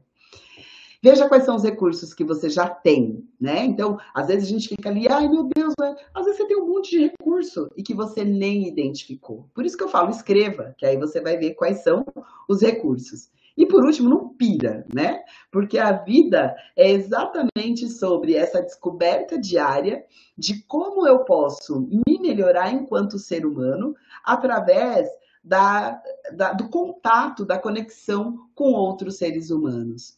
E é sobre isso que a gente veio falar, né? Muito obrigada. Uma honra estar aqui. Espero ter passado um pouquinho da nossa vivência, da nossa experiência, mas, sobretudo, do nosso entusiasmo, né, com a fisioterapia, do nosso entusiasmo enquanto profissional de saúde e da nossa visão de inúmeras possibilidades, né, de servir e receber, ser servido a partir de tudo isso. Professor, quero agradecer demais pela oportunidade. Eu falo que quando as pessoas permitem que a gente fale, elas permitem que a gente exista, né? Porque a gente pode expor um pouco daquilo que a gente é nessa fala. Então, gratidão. Espero ter colaborado um pouco aí com a meninada e um evento sensacional para todos nós. Ah, legal, professora Renata, muitíssimo obrigado. Eu sou realmente muito, muito grato. Eu espero que tenha sido tão proveitoso para todo mundo como foi para mim. Eu queria pedir desculpas à professora Renata, eu tive que pedir, infelizmente, para a gente condensar aí essa apresentação tão importante, mas até em razão do horário dos outros palestrantes. Professora, eu comentei com os outros palestrantes, conforme os alunos forem me enviando perguntas, que eu receberia elas e encaminharia a vocês depois, daí eu faria essa intermediação entre vocês e os alunos.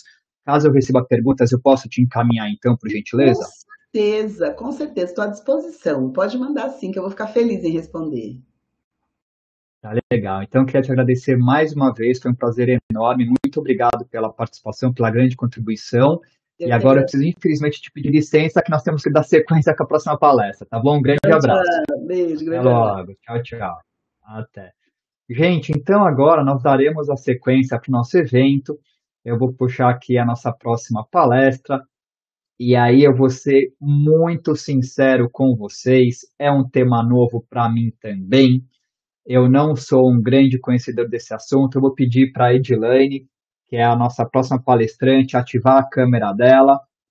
Edilane, se você continua aí, a gente estava conversando agora por mensagem, né, para conferir que estava dando tudo certo. Eu vou pedir por gentileza para você ativar o seu microfone, né, ele está no mudo. Só coloca o microfone normal, clica ali embaixo, ativa a sua câmera também. Isso, o microfone já foi ativado, ativa a tua câmera também. E com a Edilane, gente, nós vamos fazer um pouquinho diferente. Eu vou tentar transmitir a apresentação dela de uma outra forma, para que fique tudo direitinho. Ela está entrando aqui com a câmera também. Edilane, a gente consegue ver que você ativou o microfone, mas nós não tivemos. Será que você consegue ativar a sua câmera, por favor? Eu estou tentando, Juliana. Boa noite. Boa noite, pessoal. Peraí. Boa noite. Tá legal. Tenta aí. Enquanto isso, eu vou puxando aqui a tua apresentação pelo PowerPoint. Vai ser um desafio grande para mim também, porque eu não vou conseguir ter acesso à sala. Olha, a apresentação eu consegui colocar, mas a gente ainda não te vê. Não, para mim apareceu aqui que foi. Peraí, deixa eu entrar de novo. Ah, não foi, pera.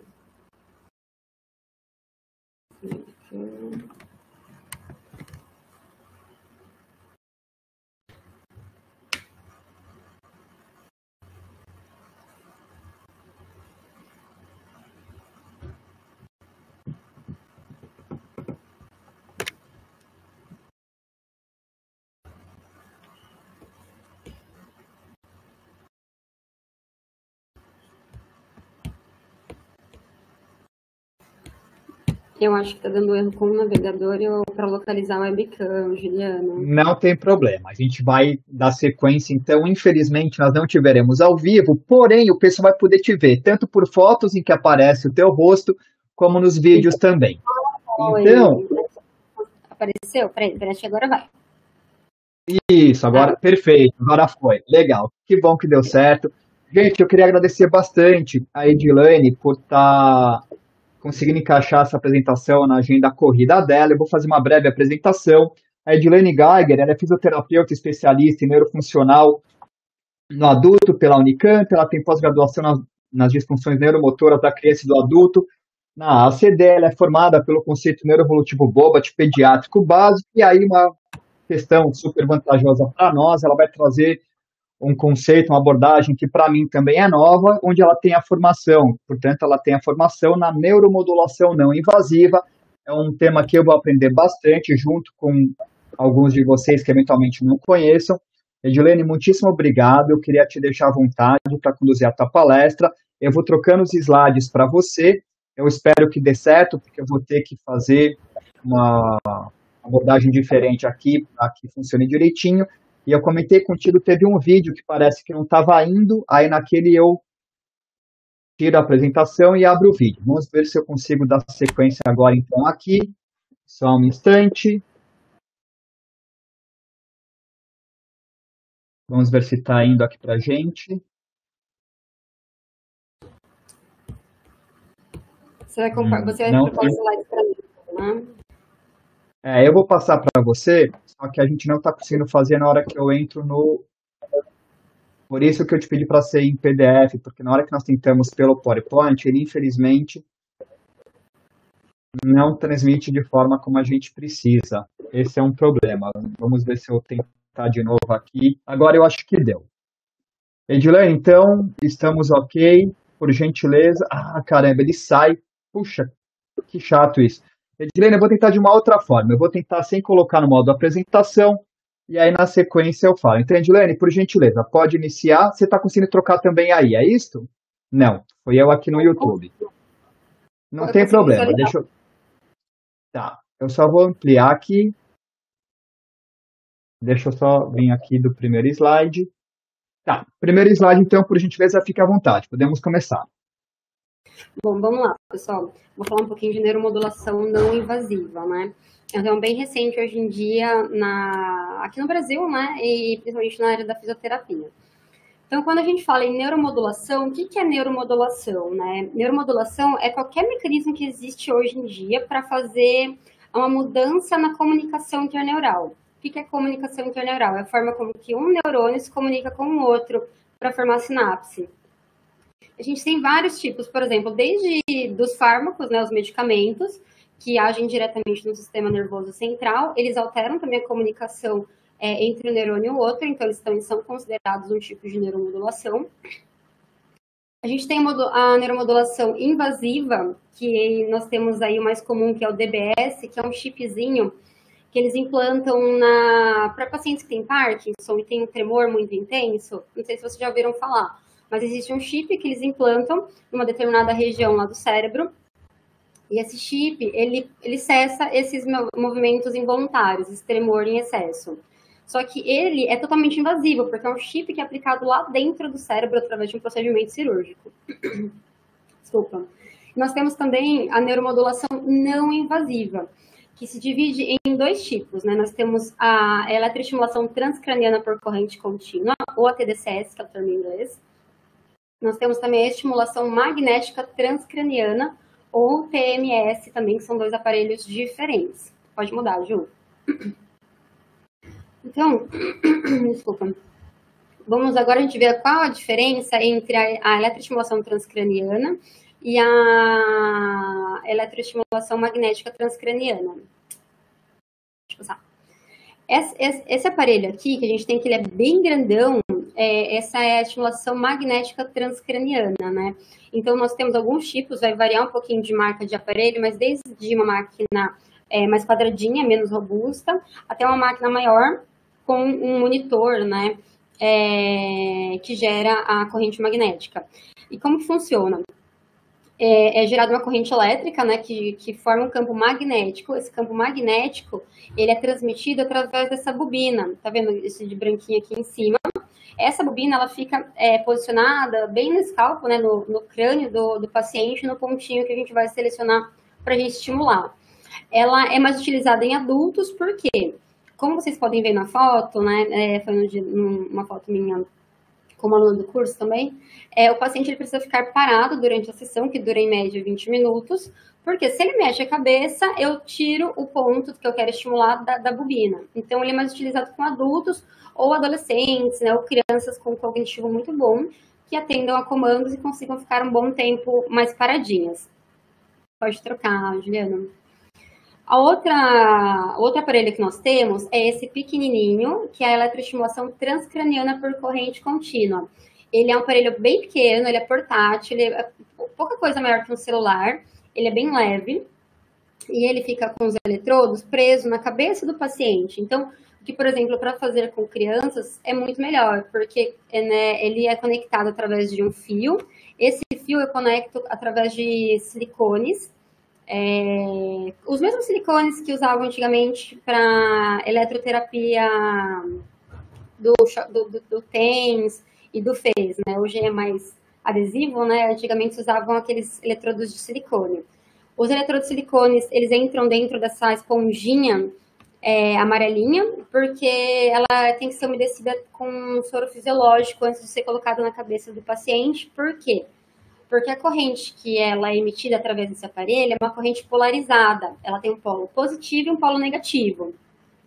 E isso faz com que a corrente esquente. Então, para evitar que faça queimadura na cabeça do paciente, é muito importante a gente manter bem úmido essa esponja com silicone, para que a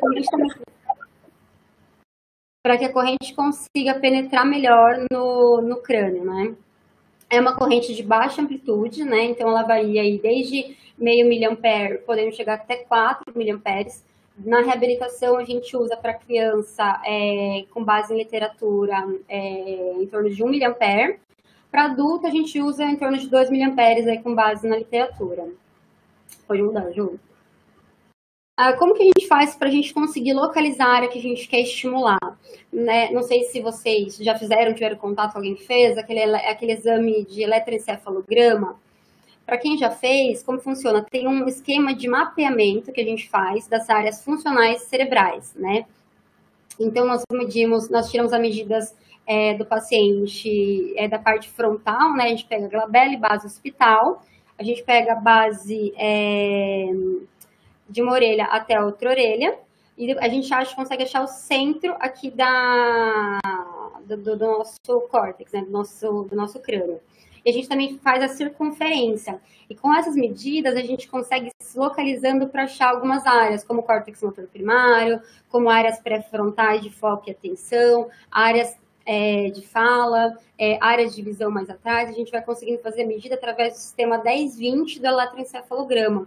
Então, a gente localiza o centro, depois a gente vai calculando ali para cada área de 5 a 10 centímetros, a gente vai conseguindo localizar, fazer um mapeamento para achar a área. Esse é o momento mais difícil que a gente tem da neuromodulação, porque precisa ser feito com muito cuidado, com bastante treino, para a gente conseguir localizar a área exata do que eu vou estimular. E que área que eu vou escolher? Depende do que eu for estimular, né? Mais pra frente eu vou falar, são diversos objetivos que a gente tem, né, para a gente conseguir estimular o paciente. Então, se for uma área motora, eu vou estimular córtex motor primário, área motora suplementar, áreas de função motora. Se eu quero estimular mais foco, atenção, controle inibitório, eu vou mais para as regiões pré-frontais. Por isso que é importante, aliás, muito, muito importante o conhecimento com base em neurofisiologia e neuroanatomia também, para a gente poder fazer a neuromodulação. Pode trocar, Juliana. Como funciona o protocolo, né? O protocolo desenhado em literatura, com toda a nossa base literária, nós temos uma fase de indução e uma fase de manutenção. A fase de indução é o quê? Quando a gente literalmente induz o paciente a neuromodulação, fazendo por 10 dias seguidos, né? Então, a gente faz ali de segunda a sexta, dá uma pausa de 2 dias. A gente dá essa pausa de 2 dias porque, com base nos estudos, a corrente elétrica, ela dura até 48 horas no cérebro, né? Então, a gente faz um input depois a gente dá mais um outro input, formando os 10 dias de indução. Depois disso, a gente vai entrar para a fase de manutenção, que é a fase do desmame da corrente, onde a gente vai favorecer a retenção do aprendizado. Então, a gente vai estar aplicando a neuromodulação associada à tarefa direcionada. O que seria a tarefa direcionada? Ao objetivo que o paciente vai ser estimulado. Então, pode ser um estímulo motor, que vai ser comigo na fisioterapia, ou então ele pode neuromodular para fala, aí eu vou trabalhar com a neuromodulação e a fono vai fazer o objetivo lá da fala, da linguagem ou da comunicação. Ou ele pode fazer, por exemplo, também o objetivo mais para foco e atenção, aí a psico vai trabalhar com ele a tarefa direcionada que estimule foco e atenção, enquanto eu estou ali neuromodulando o paciente. A fase de indução, a fase de manutenção, que é a segunda fase, no desmame, a gente vai fazendo desmame gradual. Então, a gente vai fazendo ali o que era todos os dias, a gente vai fazendo 3 vezes na semana, depois a gente passa para 2 vezes na semana, depois a gente vai 1 vez por semana, 1 vez a cada 15 dias, 1 vez no mês, e aí a gente faz o desmame da corrente para que o paciente tenha a retenção mesmo do aprendizado da tarefa que ele estava treinando. É muito importante sempre, né, deixar claro que a neuromodulação, ela faz o quê? Ela vai deixar os neurônios mais acordados, porque ela vai mandar uma corrente elétrica lá para o cérebro, que vai alterar como a forma com que os neurônios se comuniquem. Então, é como se os neurônios eles ficassem bem mais acordados ali, prontos para receber informação. Que informação? A informação que o paciente está trabalhando. Então, a informação do objetivo dele é para fono, é para fala, é para a parte de comunicação, é para a fisioterapia em si, para a parte motora. Isso vai fazer com que ele está treinando aquela atividade e a parte cortical dele vai estar muito mais esperta, muito mais acordada. Isso vai facilitar com que o paciente potencialize os ganhos do aprendizado da tarefa direcionada. Então, sem a tarefa direcionada, só com a neuromodulação, a gente não existe milagre. Os neurônios vão estar acordados e o paciente não tem ganho de função. É muito importante que o paciente ou faça a atividade no momento da neuromodulação ou logo em seguida. Pode passar, Juliana. Aqui para elucidar para vocês, né, como que funciona nessa imagem, um gifzinho, falando da neuroplasticidade, né, que a neuroplasticidade é exatamente isso. Eu tenho um neurônio mais acordado, ele vai estar criando mais ramificações, ele vai estar criando mais dendritos ali para se comunicar com outros neurônios, né? Então, ele estica esse braço dele para se comunicar com outro neurônio. Durante a corrente, no período ON da corrente, é isso que está acontecendo. O neurônio está bem acordadinho, ele pronto para receber informação. E quando ele se conecta com outro neurônio, é quando ele está tendo uma retenção do aprendizado. É o que a gente chama da neuroplasticidade. Pode passar, Juliana. Isso é fazendo com que a gente consiga fortalecer as redes neuronais, né? Que são as comunicações entre os neurônios. Pode passar. Mas acho que tem mais um GIF bem curtinho, mas aqui dá para ver bem que a comunicação interneuronal, né, das redes neuronais, elas surgem em várias direções do cérebro. Então, ele vai fortalecer todas essas redes, mesmo que eu aplique o estímulo em uma determinada área, eu vou conseguir fortalecer porque é um caminho, né, que ele vai fazer em conjunto, ativando todas as áreas do cérebro. Pode passar, Juliana. E quais são as indicações, né? Para que serve a neuromodulação? A gente pode usar hoje, tem muita referência em literatura, para transtornos do neurodesenvolvimento, como o transtorno espectro autista, TDAH, a dislexia, outros transtornos de aprendizagem. Qualquer tipo de lesão no sistema nervoso central, como, por exemplo, AVC, que é o acidente vascular cerebral, a paralisia cerebral, um paciente que teve um traumatismo crânioencefálico, desde que ele tenha a calota craniana, né, porque em alguns casos o paciente retira a calota, e aí nós temos a contraindicação, que é colocar o eletrodo sobre direto no cérebro, doença de Parkinson, esclerose múltipla, entre outros, né. Na área da psiquiatria também, tanto que na minha formação eu fiz estágio também para a parte psiquiátrica, então temos muitos bons resultados para bipolaridade, depressão, dores crônicas, como por exemplo fibromialgia. A fibromialgia, o paciente quando faz o protocolo, depois ele passa a ter uma manutenção aí de uma sessão por mês, ele consegue ter uma redução drástica de dor e uma melhora qualitativa no sono também. Então, tem resultados muito bons para dores crônicas e na fibromialgia. E a gente já tem alguns resultados na literatura, né, alguns artigos que falam do uso no esporte, relacionado com o aumento da capacidade de VO2 mesmo, né? Quando o paciente está correndo, o que acontece? Você começa a correr, aí você está começando a cansar. Quando você começa a cansar, você ativa uma partezinha lá do seu cérebro que fala, opa, tô cansado, vamos parar. Aí tem alguns artigos que já usam a neuromodulação para um tipo de doping, porque ele aplica lá numa parte do cérebro que vai frear esse sistema parasimpático. Ele vai falar, não, corre mais um pouco que dá tempo. E aí, então, a gente não tem essa necessidade de frear pela ativação cerebral, então a gente consegue manter um condicionamento e uma resistência durante o esporte um pouco maior. Ainda tem estudos, nada muito concreto, mas já está vindo para o esporte também. Pode mudar, Juliana. Bom, aí aqui só para reforçar, né, que a função da neuromodulação, ela apenas vai facilitar o aprendizado, né, da tarefa direcionada, do que a gente vai estar estimulando. E nisso, como ele facilita a neuroplasticidade, ele fortalece ali os neurônios, deixa os neurônios mais ativos, a gente otimiza o tempo do paciente de ganhos motores, cognitivos, de fala, enfim, de acordo com o que a gente vai estimular lá com ele. Deixa eu passar. Aqui eu trouxe algumas fotos e vídeos de uns pacientes meus, tem autorização para isso, só peço para a galera não filmar e não tirar fotos também para fazer uso pessoal, tá? Esse pacientinho é da clínica que eu trabalho, ele é uma criança com paralisia cerebral, um nível 4, e a gente foi neuromodular para melhora do controle de tronco, né? Nessa primeira foto, a gente colocava ele para sentar com apoio de membros superiores, ele ficava pouquíssimos segundos e já caía, né? Ele não conseguia manter a extensão de membro superior e para poder suportar o tronco, né?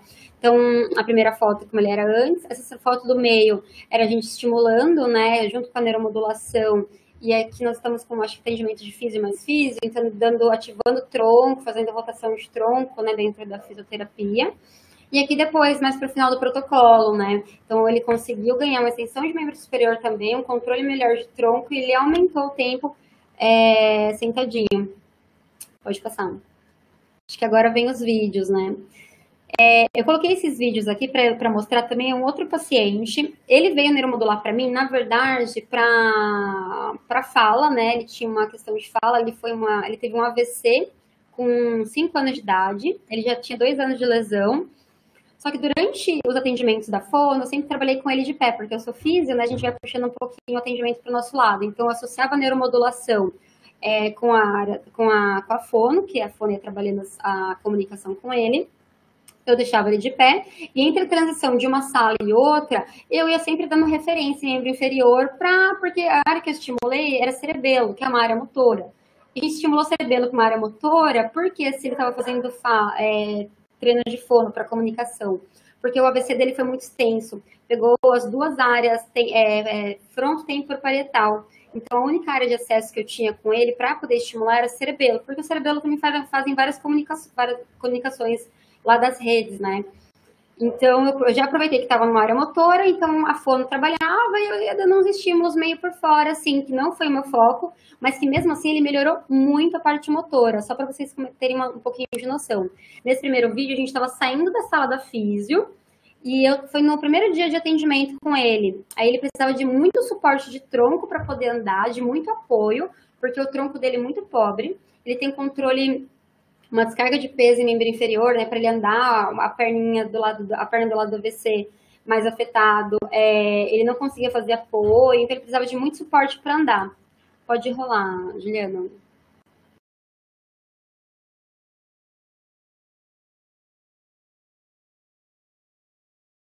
Podem ver que o alinhamento, transferência de peso, bem ruim, bem pobre, assim. Essa que tá comigo é a fono, que trabalhava junto, né, no atendimento.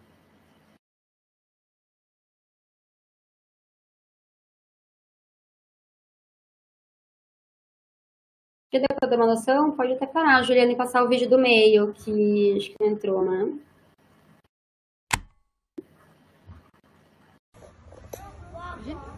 Vamos lá. macaca, ó. Pisou, estica.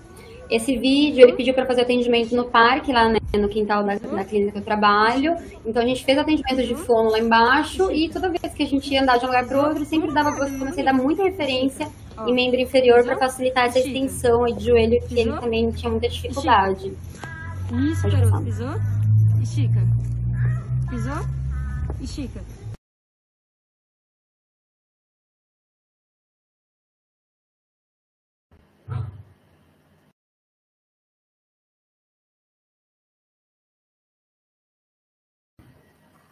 Esse último vídeo, ele foi no final do protocolo, mesmo estimulando muito pouco na parte da fisioterapia, ele já estava andando com pouquíssimo auxílio. A mãe fez uma pegada meio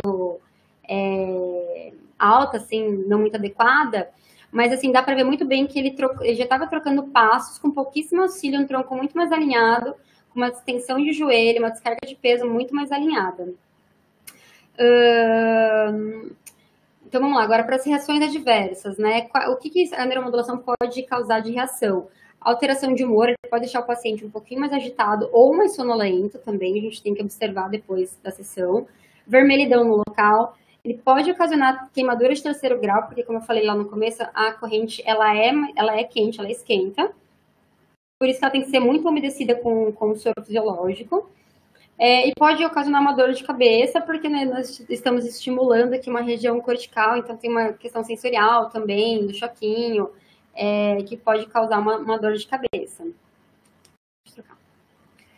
Contraindicações. Tumor. As contraindicações, como uma corrente de baixa amplitude, elas são relativas, né? Então, mas a gente vai ter as principais, que são tumor, crises convulsivas não controladas é absoluta, né? Então, uma crise convulsiva multifocal, ela vai ser absoluta. A gente espera que o paciente tenha pelo menos uma estabilidade de 3 meses sem crises convulsivas.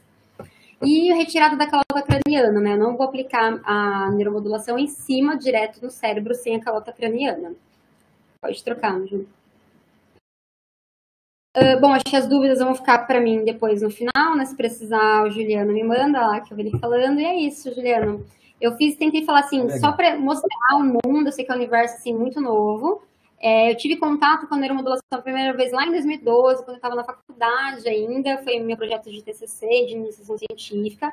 Mas eu tive acesso para trabalhar, a oportunidade de me formar o ano retrasado, conseguindo trabalhar e do ano passado para cá. Então, o que está chegando na fisioterapia, acho que vale muito a pena, porque é uma das únicas técnicas que a gente tem, que a gente sabe que chega direto aqui no crânio, que a gente sabe que a gente passa o crânio, que chega lá nos neurônios e a gente consegue mudar a plasticidade de uma forma muito efetiva e que pode potencializar muitos ganhos motores aí pra gente dentro da fisioterapia e dentro de outras áreas também.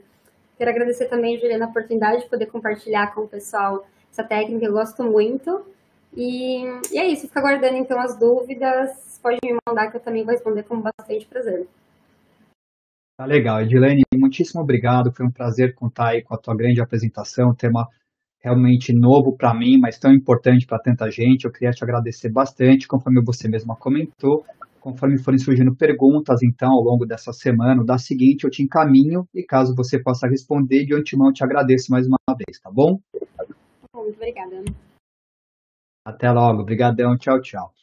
Gente, então agora nós vamos começar a nossa última palestra. Eu vou puxar aqui para nós já termos preparada, palestra do professor Ricardo, que alguns de vocês já conhecem. Vamos ver se eu consigo finalizar aqui para a gente dar sequência direitinho, ótimo. Vou pedir para o professor Ricardo ativar a câmera, ativar o microfone, aí está ele. Muito bom.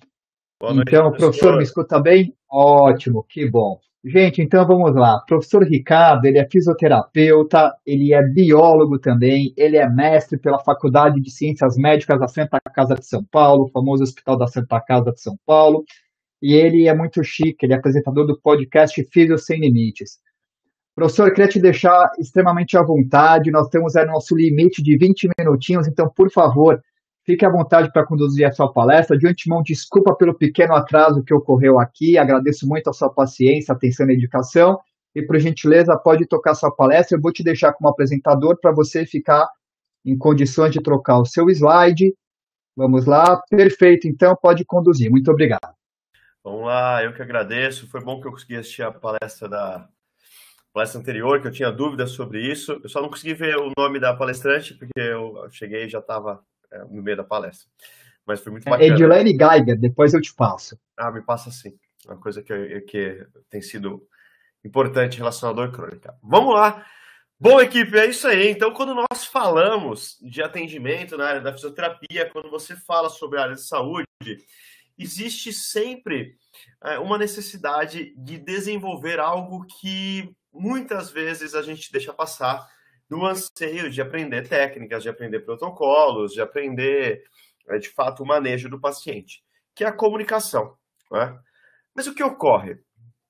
Se você pensar num paciente com dor, por exemplo, e você pensar em como que o mundo se comunica em relação a esse paciente, como que os profissionais da área de saúde se comunicam em relação a esse paciente, vocês vão ver que é muito similar a essa imagem. O paciente está super focado na dor dele, que é o vaso ali da frente, e de repente ele não consegue prestar atenção no que realmente importa, que é, por exemplo, o estilo de vida dele. Né? Algo fundamental para os aspectos relacionados à dor crônica. E ele deixa aquilo que realmente importa para trás e até derruba ali, né? O que realmente importa. E aí, vem uma coisa muito importante, né? Nós sabemos que atividade física, que dormir bem, que se alimentar adequadamente, que todos esses contextos em relação ao estilo de vida, eles são fundamentais. A gente sabe disso. E quando você fala para o paciente, cara, tu falou o óbvio. E você não falou algo que ele nunca escutou. Quando você fala para o paciente assim, olha, você precisa fazer exercício físico, ele vai falar assim, caraca, ninguém nunca me disse isso. Isso não vai acontecer. Você fala para ele, olha, você precisa melhorar seu sono. Ele vai falar assim, nossa senhora, não sabia que precisava melhorar meu sono. Todo mundo sabe. Mas por que os pacientes não fazem aquilo que eles sabem? Por que as pessoas não fazem? Então, porque nós, normalmente, estamos tão focados no óbvio que esquecemos de fazer o óbvio ter sentido para a vida do paciente. E a comunicação nada mais é do que você conseguir dar sentido para as coisas que são necessárias na vida do seu paciente. Né? Vocês já devem ter escutado que o importante não é o que se fala, mas como se fala. Só que tem uma coisa que é muito mais relevante do que tudo isso. É o que a pessoa entende de como você falou. O que a pessoa entende sobre isso? E a comunicação, ela vem para que você aprenda a falar com o seu paciente. Nós chamamos isso de comunicação terapêutica. Qual que é a comunicação terapêutica que o Brasil está acostumado? É um modelo biomédico linear e tradicionalista, onde o profissional da saúde hierarquicamente está superior ao paciente, sendo detentor do conhecimento, e ele vai dar uma ordem praticamente para o paciente, né? Faça isso. Você tem que fazer isso. Você vai no hospital, ele vai te falar, toma esse remédio, faz repouso, fica sem trabalhar tantos dias. Então, a comunicação atual era uma comunicação hierárquica. É uma comunicação que traz informações inadequadas, focadas em crenças, que habitualmente se interrompe o paciente porque o serviço de saúde está inflado, então você não tem tempo para os pacientes. E com muito conflito entre os profissionais. Né? Se vai em 3 médicos, em 3 fisioterapeutas, em 3 profissionais de saúde, você tem 3 informações diferentes.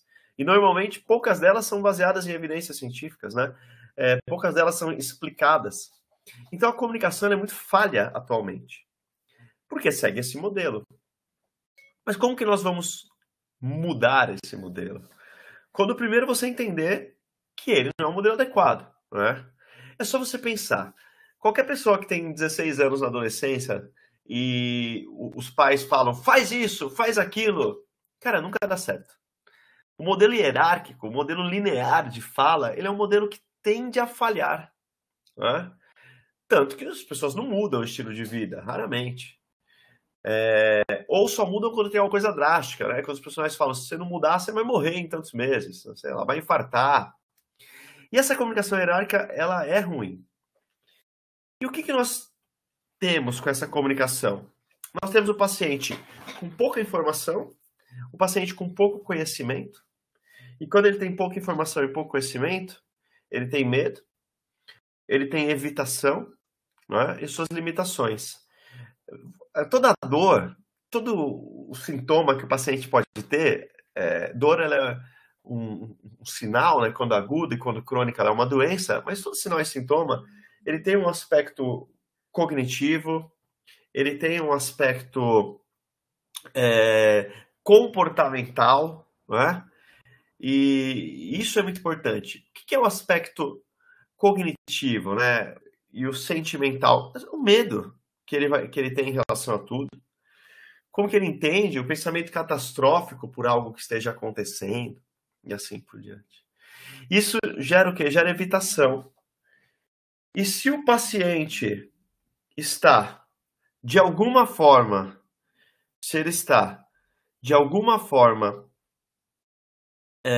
evitando um movimento, seja qualquer movimento que nós estejamos falando, se ele está evitando se abaixar, se ele está evitando dobrar a coluna, se ele está evitando subir escada, por medo, ele está começando a ter uma redução da funcionalidade.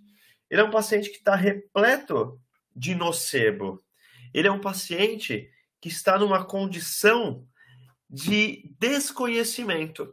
Então, ele não é um paciente que vai lidar com a sua dor, com a sua condição de saúde de uma maneira adequada.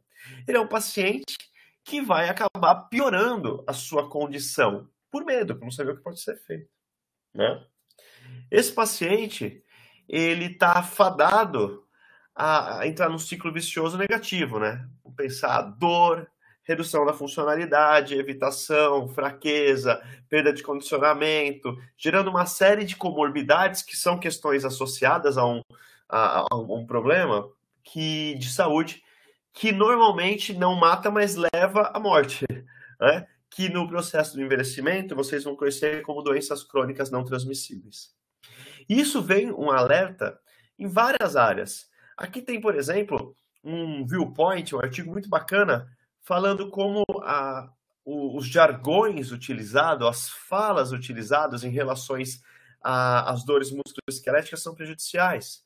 Falas essas que muitos de nós já escutamos, como sua vértebra está rodada, seu nervo está pinçado, o seu joelho está osso com osso. Essas falas, elas são uma explicação péssima e que gera nocebo. O que é nocebo? Nocebo é quando tem um estímulo inócuo, que não deveria fazer nada, e esse estímulo prejudica o paciente. Isso é nocebo. Placebo é um estímulo que não deveria fazer nada, que ajuda. Nocebo é um estímulo que não deveria fazer nada, que prejudica, né? Então, esse processo, ele vem por falas como essa. A pessoa vai mostrar um exame de imagem e fala, seu nervo está pinçado. A associação que a gente faz com o nervo pinçado é muito ruim, né? Aí o paciente começa a pensar, nossa, quando eu me abaixo, dói bem na hérnia, porque falaram que minha hérnia surgiu quando eu peguei peso, e começa a ter associações negativas. Isso é um erro de comunicação. Erros de comunicação são também discutir com o paciente, debater, confrontar, forçar sugestões. E ao longo do processo, por exemplo, você recebe um paciente que você tem uma informação para passar para ele e ele vem com uma informação contrária de outro profissional, e aí de repente você vai discutir com ele. Isso não dá certo, isso não é legal. O paciente fala que já fez 60 sessões de fisioterapia de choquinho, e aí você fala, porque não adianta nada fazer fisioterapia de convênio. Isso não é legal, porque isso passa a informação para ele de que a fisioterapia não deu certo, de que ele fez tratamento errado por 1, 2 anos. Então a gente tem muitos vícios na comunicação com o paciente. E às vezes a gente quer dar um checkmate, né? Contra fatos não argumentos, eu tenho aqui a evidência, eu tenho aqui o que prova A mais B. Mas a gente sabe hoje que a evidência científica ela é importante para nós, mas nem os profissionais de saúde praticamente seguem. Quanto mais os pacientes vão seguir, porque você fala que isso está numa evidência, né? Hoje falar que alguma coisa é científica virou quase a palavra gourmet. Você vai falar, Você faz 2 brigadeiros, você quer vender mais caro, você fala que ela é gourmet. Então você vai falar, paciente, isso aqui é baseado em ciência. Mas será que a ciência era boa? Será que não é? Então as comunicações elas são muito complicadas hoje. E você tem que passar para o paciente o que é uma comunicação de ciência, uma ciência de qualidade, mas com termos que ele compreenda. E de modo que faça sentido na vida dele. Por exemplo, você não vai dar uma aula de dor para o seu paciente. Você não vai ensinar o que é osteoartrose. Você não vai ensinar o que é uma fibrose cística para ele com termos de fisiologia. Você vai pegar o que o paciente fala da vida dele para você e contextualizar o que ele tem referente à vida dele. Esse aspecto é muito importante. Isso você deve fazer. Né? Isso é dar sentido às coisas. Então, você tem que se comunicar baseando no processo de criação de aliança terapêutica. A aliança terapêutica, ela nada mais é do que a conexão existente entre o fisioterapeuta, o profissional de saúde e seu paciente. Uma comunicação de confiança. Algo que gera engajamento, que gera maior participação do paciente, que faz com que ele esteja muito mais presente em sua terapêutica, que faz com que ele não minta para você. Se ele não fizer os exercícios, ele vai te falar que não fez, porque ele tem uma sessão de confiança.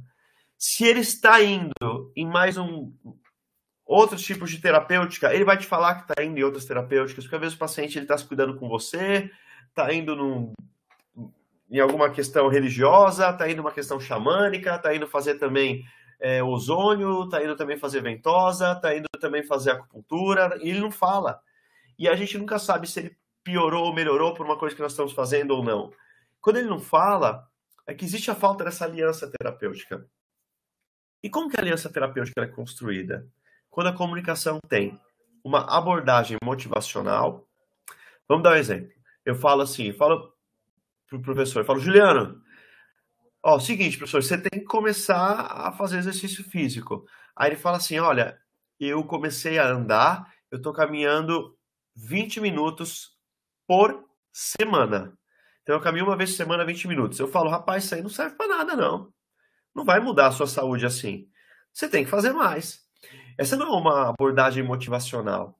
Essa é uma abordagem que desvalida o esforço que ele está mostrando que fez. Você também não vai falar assim, nossa, 20 minutos por semana, caraca, agora você está mudando de vida, putz, finalmente. Não, você não vai fazer isso. Mas você vai mostrar, porra, que bacana, cara. E como você se sentiu com 20 minutos de caminhada? E se sentindo assim, você acha que você já consegue progredir?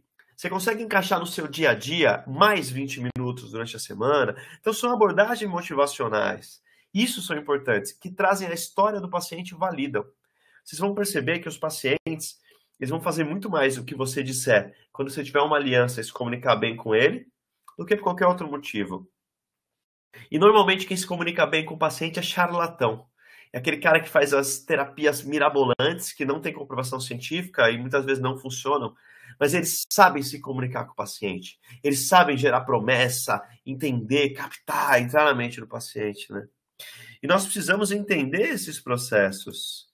Então, eu preciso, por exemplo, usar uma comunicação reflexiva, empática com o paciente. O exemplo que eu dei, você andou 20 minutos, como você se sentiu andando 20 minutos? Você acredita que se você andasse 40, você ficaria melhor ou não? Né? Uma comunicação reflexiva. O que você imagina no seu futuro se você conseguir aumentar 20 minutos por mês? Você consegue pensar que daqui a um ano você está ali fazendo exercício praticamente todo dia da semana, com bastante tempo? Comunicação reflexiva. Onde você sempre reforça os comportamentos saudáveis do seu paciente.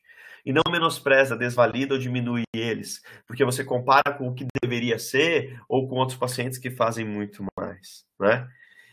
Esse encorajamento na relação de crenças e comportamentos é o que cria a aliança terapêutica numa comunicação adequada.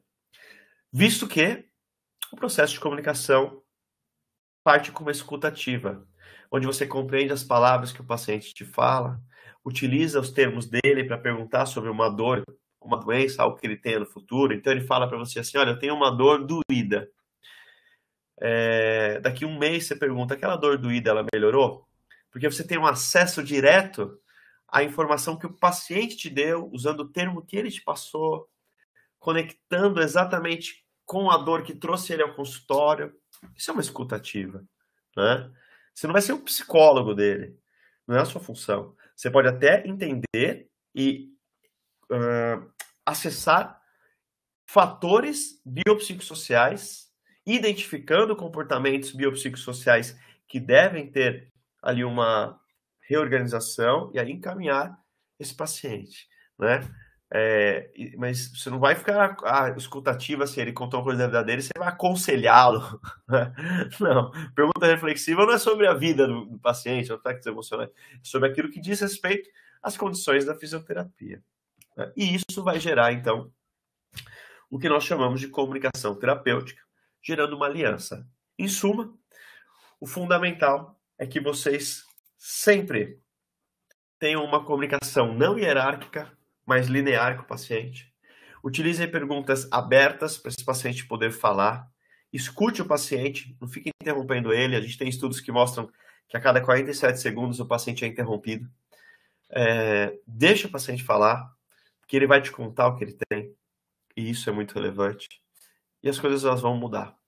Elas vão mudar porque você vai criar uma comunicação empática. E quando você encoraja, reforça, valida o paciente, ele te traz feedback positivo, ele se apoia em você, e aí as coisas dão certo. Porque senão, saber as técnicas, saber executar, saber os protocolos, e saber direcionar o paciente, não vai dar certo se ele não estiver engajado e não realizar todo esse processo. Bom, o tempo que nós tínhamos era, em média, ali até 20 minutos, então acho que até o momento a gente já consegue encerrar. Se vocês precisarem de alguma coisa, eu estou sempre à disposição. O meu Instagram é Ricardo Ambrosio Físio. Vocês podem buscar ali o podcast Físio Sem Limites, onde a gente consegue dar voz a muitos fisioterapeutas do Brasil. Isso é muito bacana. Você pode ver isso tanto no YouTube, quanto no Spotify, ou mesmo no Instagram. E agradeço muito aí o professor. Sempre uma honra estar ao lado dele, que há exatos 15 anos atrás estava me dando aula. Legal, Ricardo. Gente, foi um prazer poder contar com esse tema tão importante, tão interessante do Ricardo. Ele comentou que eu fui professor dele, foi uma honra, uma alegria, e hoje eu me coloco aqui junto com você na situação de aluno dele, tendo aí acesso a coisas tão importantes de uma forma tremendamente atraente, atrativa, muito legal. Pessoal, nós estamos chegando aí no limite do nosso simpósio, né, marcado aí para encerrar às 8 horas da noite. Assim como eu combinei com os outros palestrantes, eu queria pedir a gentileza de quem tiver algum comentário, alguma pergunta, para que me envie pelo nosso AVA, né, pelo Ambiente Virtual de Aprendizagem, e eu repasso ao professor Ricardo, então.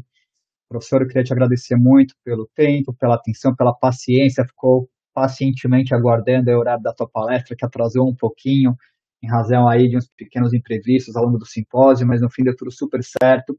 Eu queria aproveitar para mais uma vez agradecer ao Caio, no suporte aí extremamente importante, atencioso, do Departamento de TI, de Tecnologia da Informação, foi essencial aqui para a boa condução do evento, apesar de pequenas interrupções, no final deu tudo super certo.